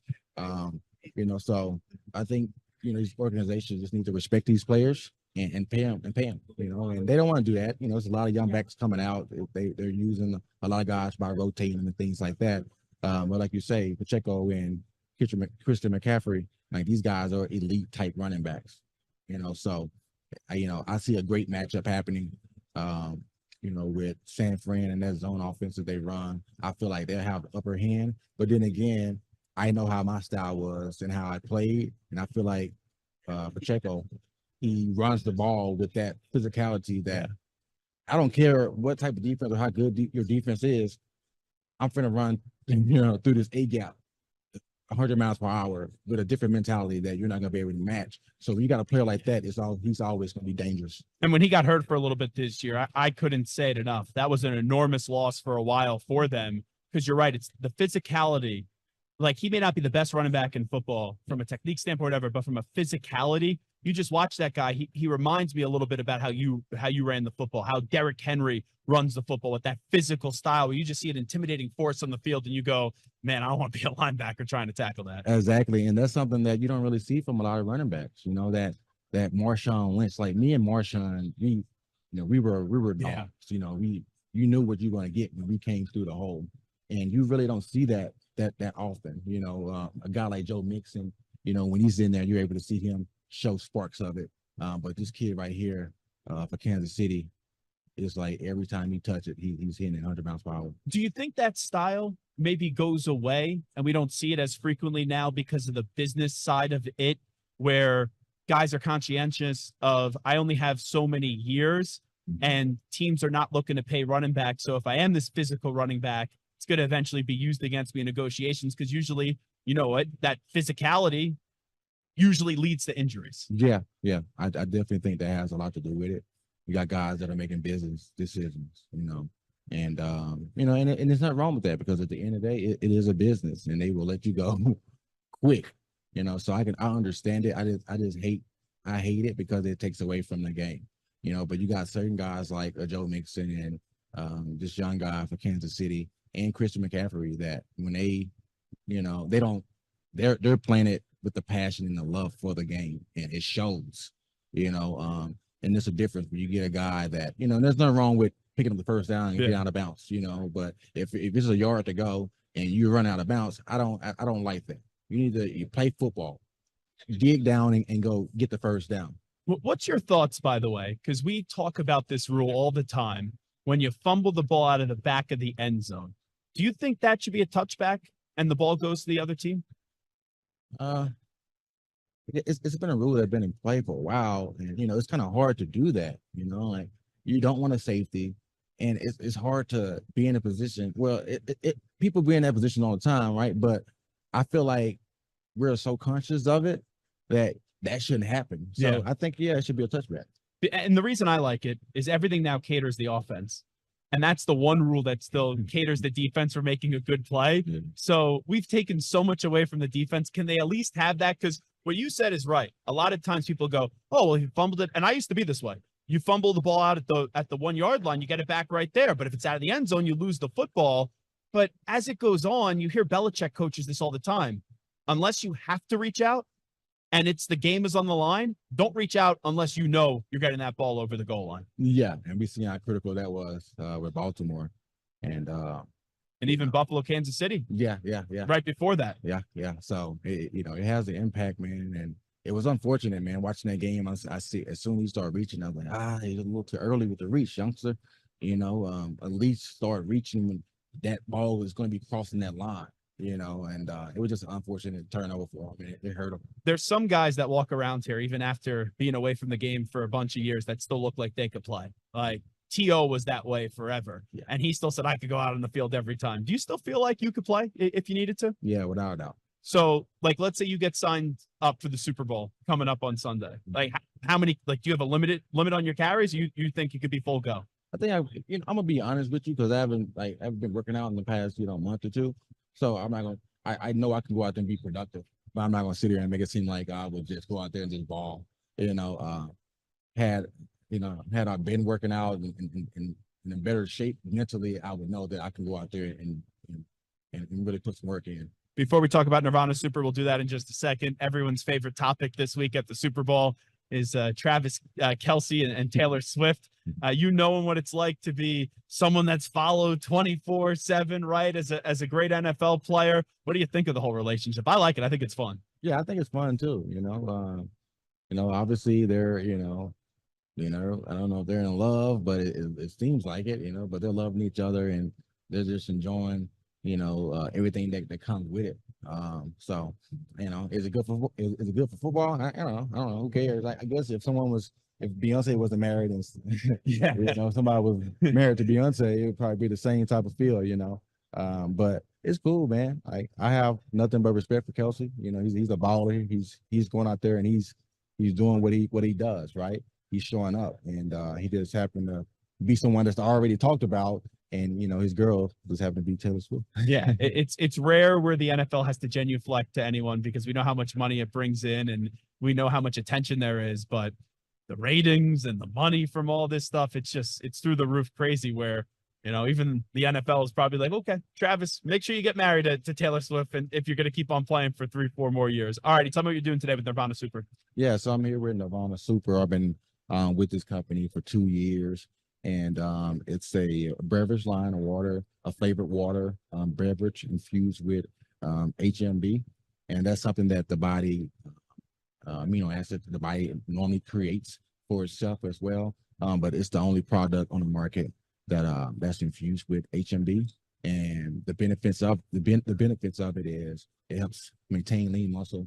It helps you build muscle as well, and it's vital. It has the vitamins and the nutrients that you need as well, and it's great for recovery. Really great for recovery. I've been using this for a long time. People always come up and say, "Man, you're slimmer, but you're looking lean, and you're looking good. Like you can still play." And I can contribute that to the things I put in my body. And Nirvana water is one of those things that I use. My son ran in the Junior Olympics last year, and he got second in the 400. Wow, congrats! And but they had three heats. They had the semifinals, and finals, and I had them drinking. I had them down in these waters, man. Just to get that recovery, because it's a lot for a young 7-year-old, right? And each time his time got faster, so I knew that the product was. How old did you say? 7? 7. Yeah. So his first. You gonna play football? I think he might be a track star. I'm gonna get him into baseball. A lot of money on those contracts. I can see him, they're all guaranteed. Yeah, I can see him winning a gold medal. He ran a 110 in the 400 at 7. Wow. And then the semifinals, he ran a 108, and then in the finals, he ran a 106, like 106.2 at 7. And, good genes, right? Yeah. So, yeah. Well, anyway, appreciate you doing this. Thanks so much. He's Adrian Peterson. There he is, Adrian Peterson, joining us on Radio Row inside the Mandalay Bay Convention Center. That's actually going to conclude our coverage for the entire week. And what a week it has been. Once again, like to thank everyone here on site, from Jeremy, Bobby, Dan, Gary. We have Howie, Frank, JT, Andy, Adam, Bruce, Spike, David, Ryan. Did I say Dan Silverman? If I didn't, well, Dan, thank you so much. I see right now Bobby's here. I see JT's here. I see Jeremy's here. I don't know where Dan is. I think he already started to celebrate a little bit too early. But big thanks to everyone here on site, and also, obviously, my producer extraordinaire, Michael Samter, and Stuart Kovacs back at our New York City studios. I'm going 49ers 31, Chiefs 24. You're taking the Chiefs by what? I'm taking the Chiefs by 10. Chiefs by 10. Big Mike with 27-17. 27-17. All right, that is by 10. At least we know that. Big thanks each and every one of you for listening all throughout the week. We'll be back on Monday live in New York City to recap the Super Bowl. We out. Bye-bye, everybody, from Radio Row and Mandalay Bay. Peace!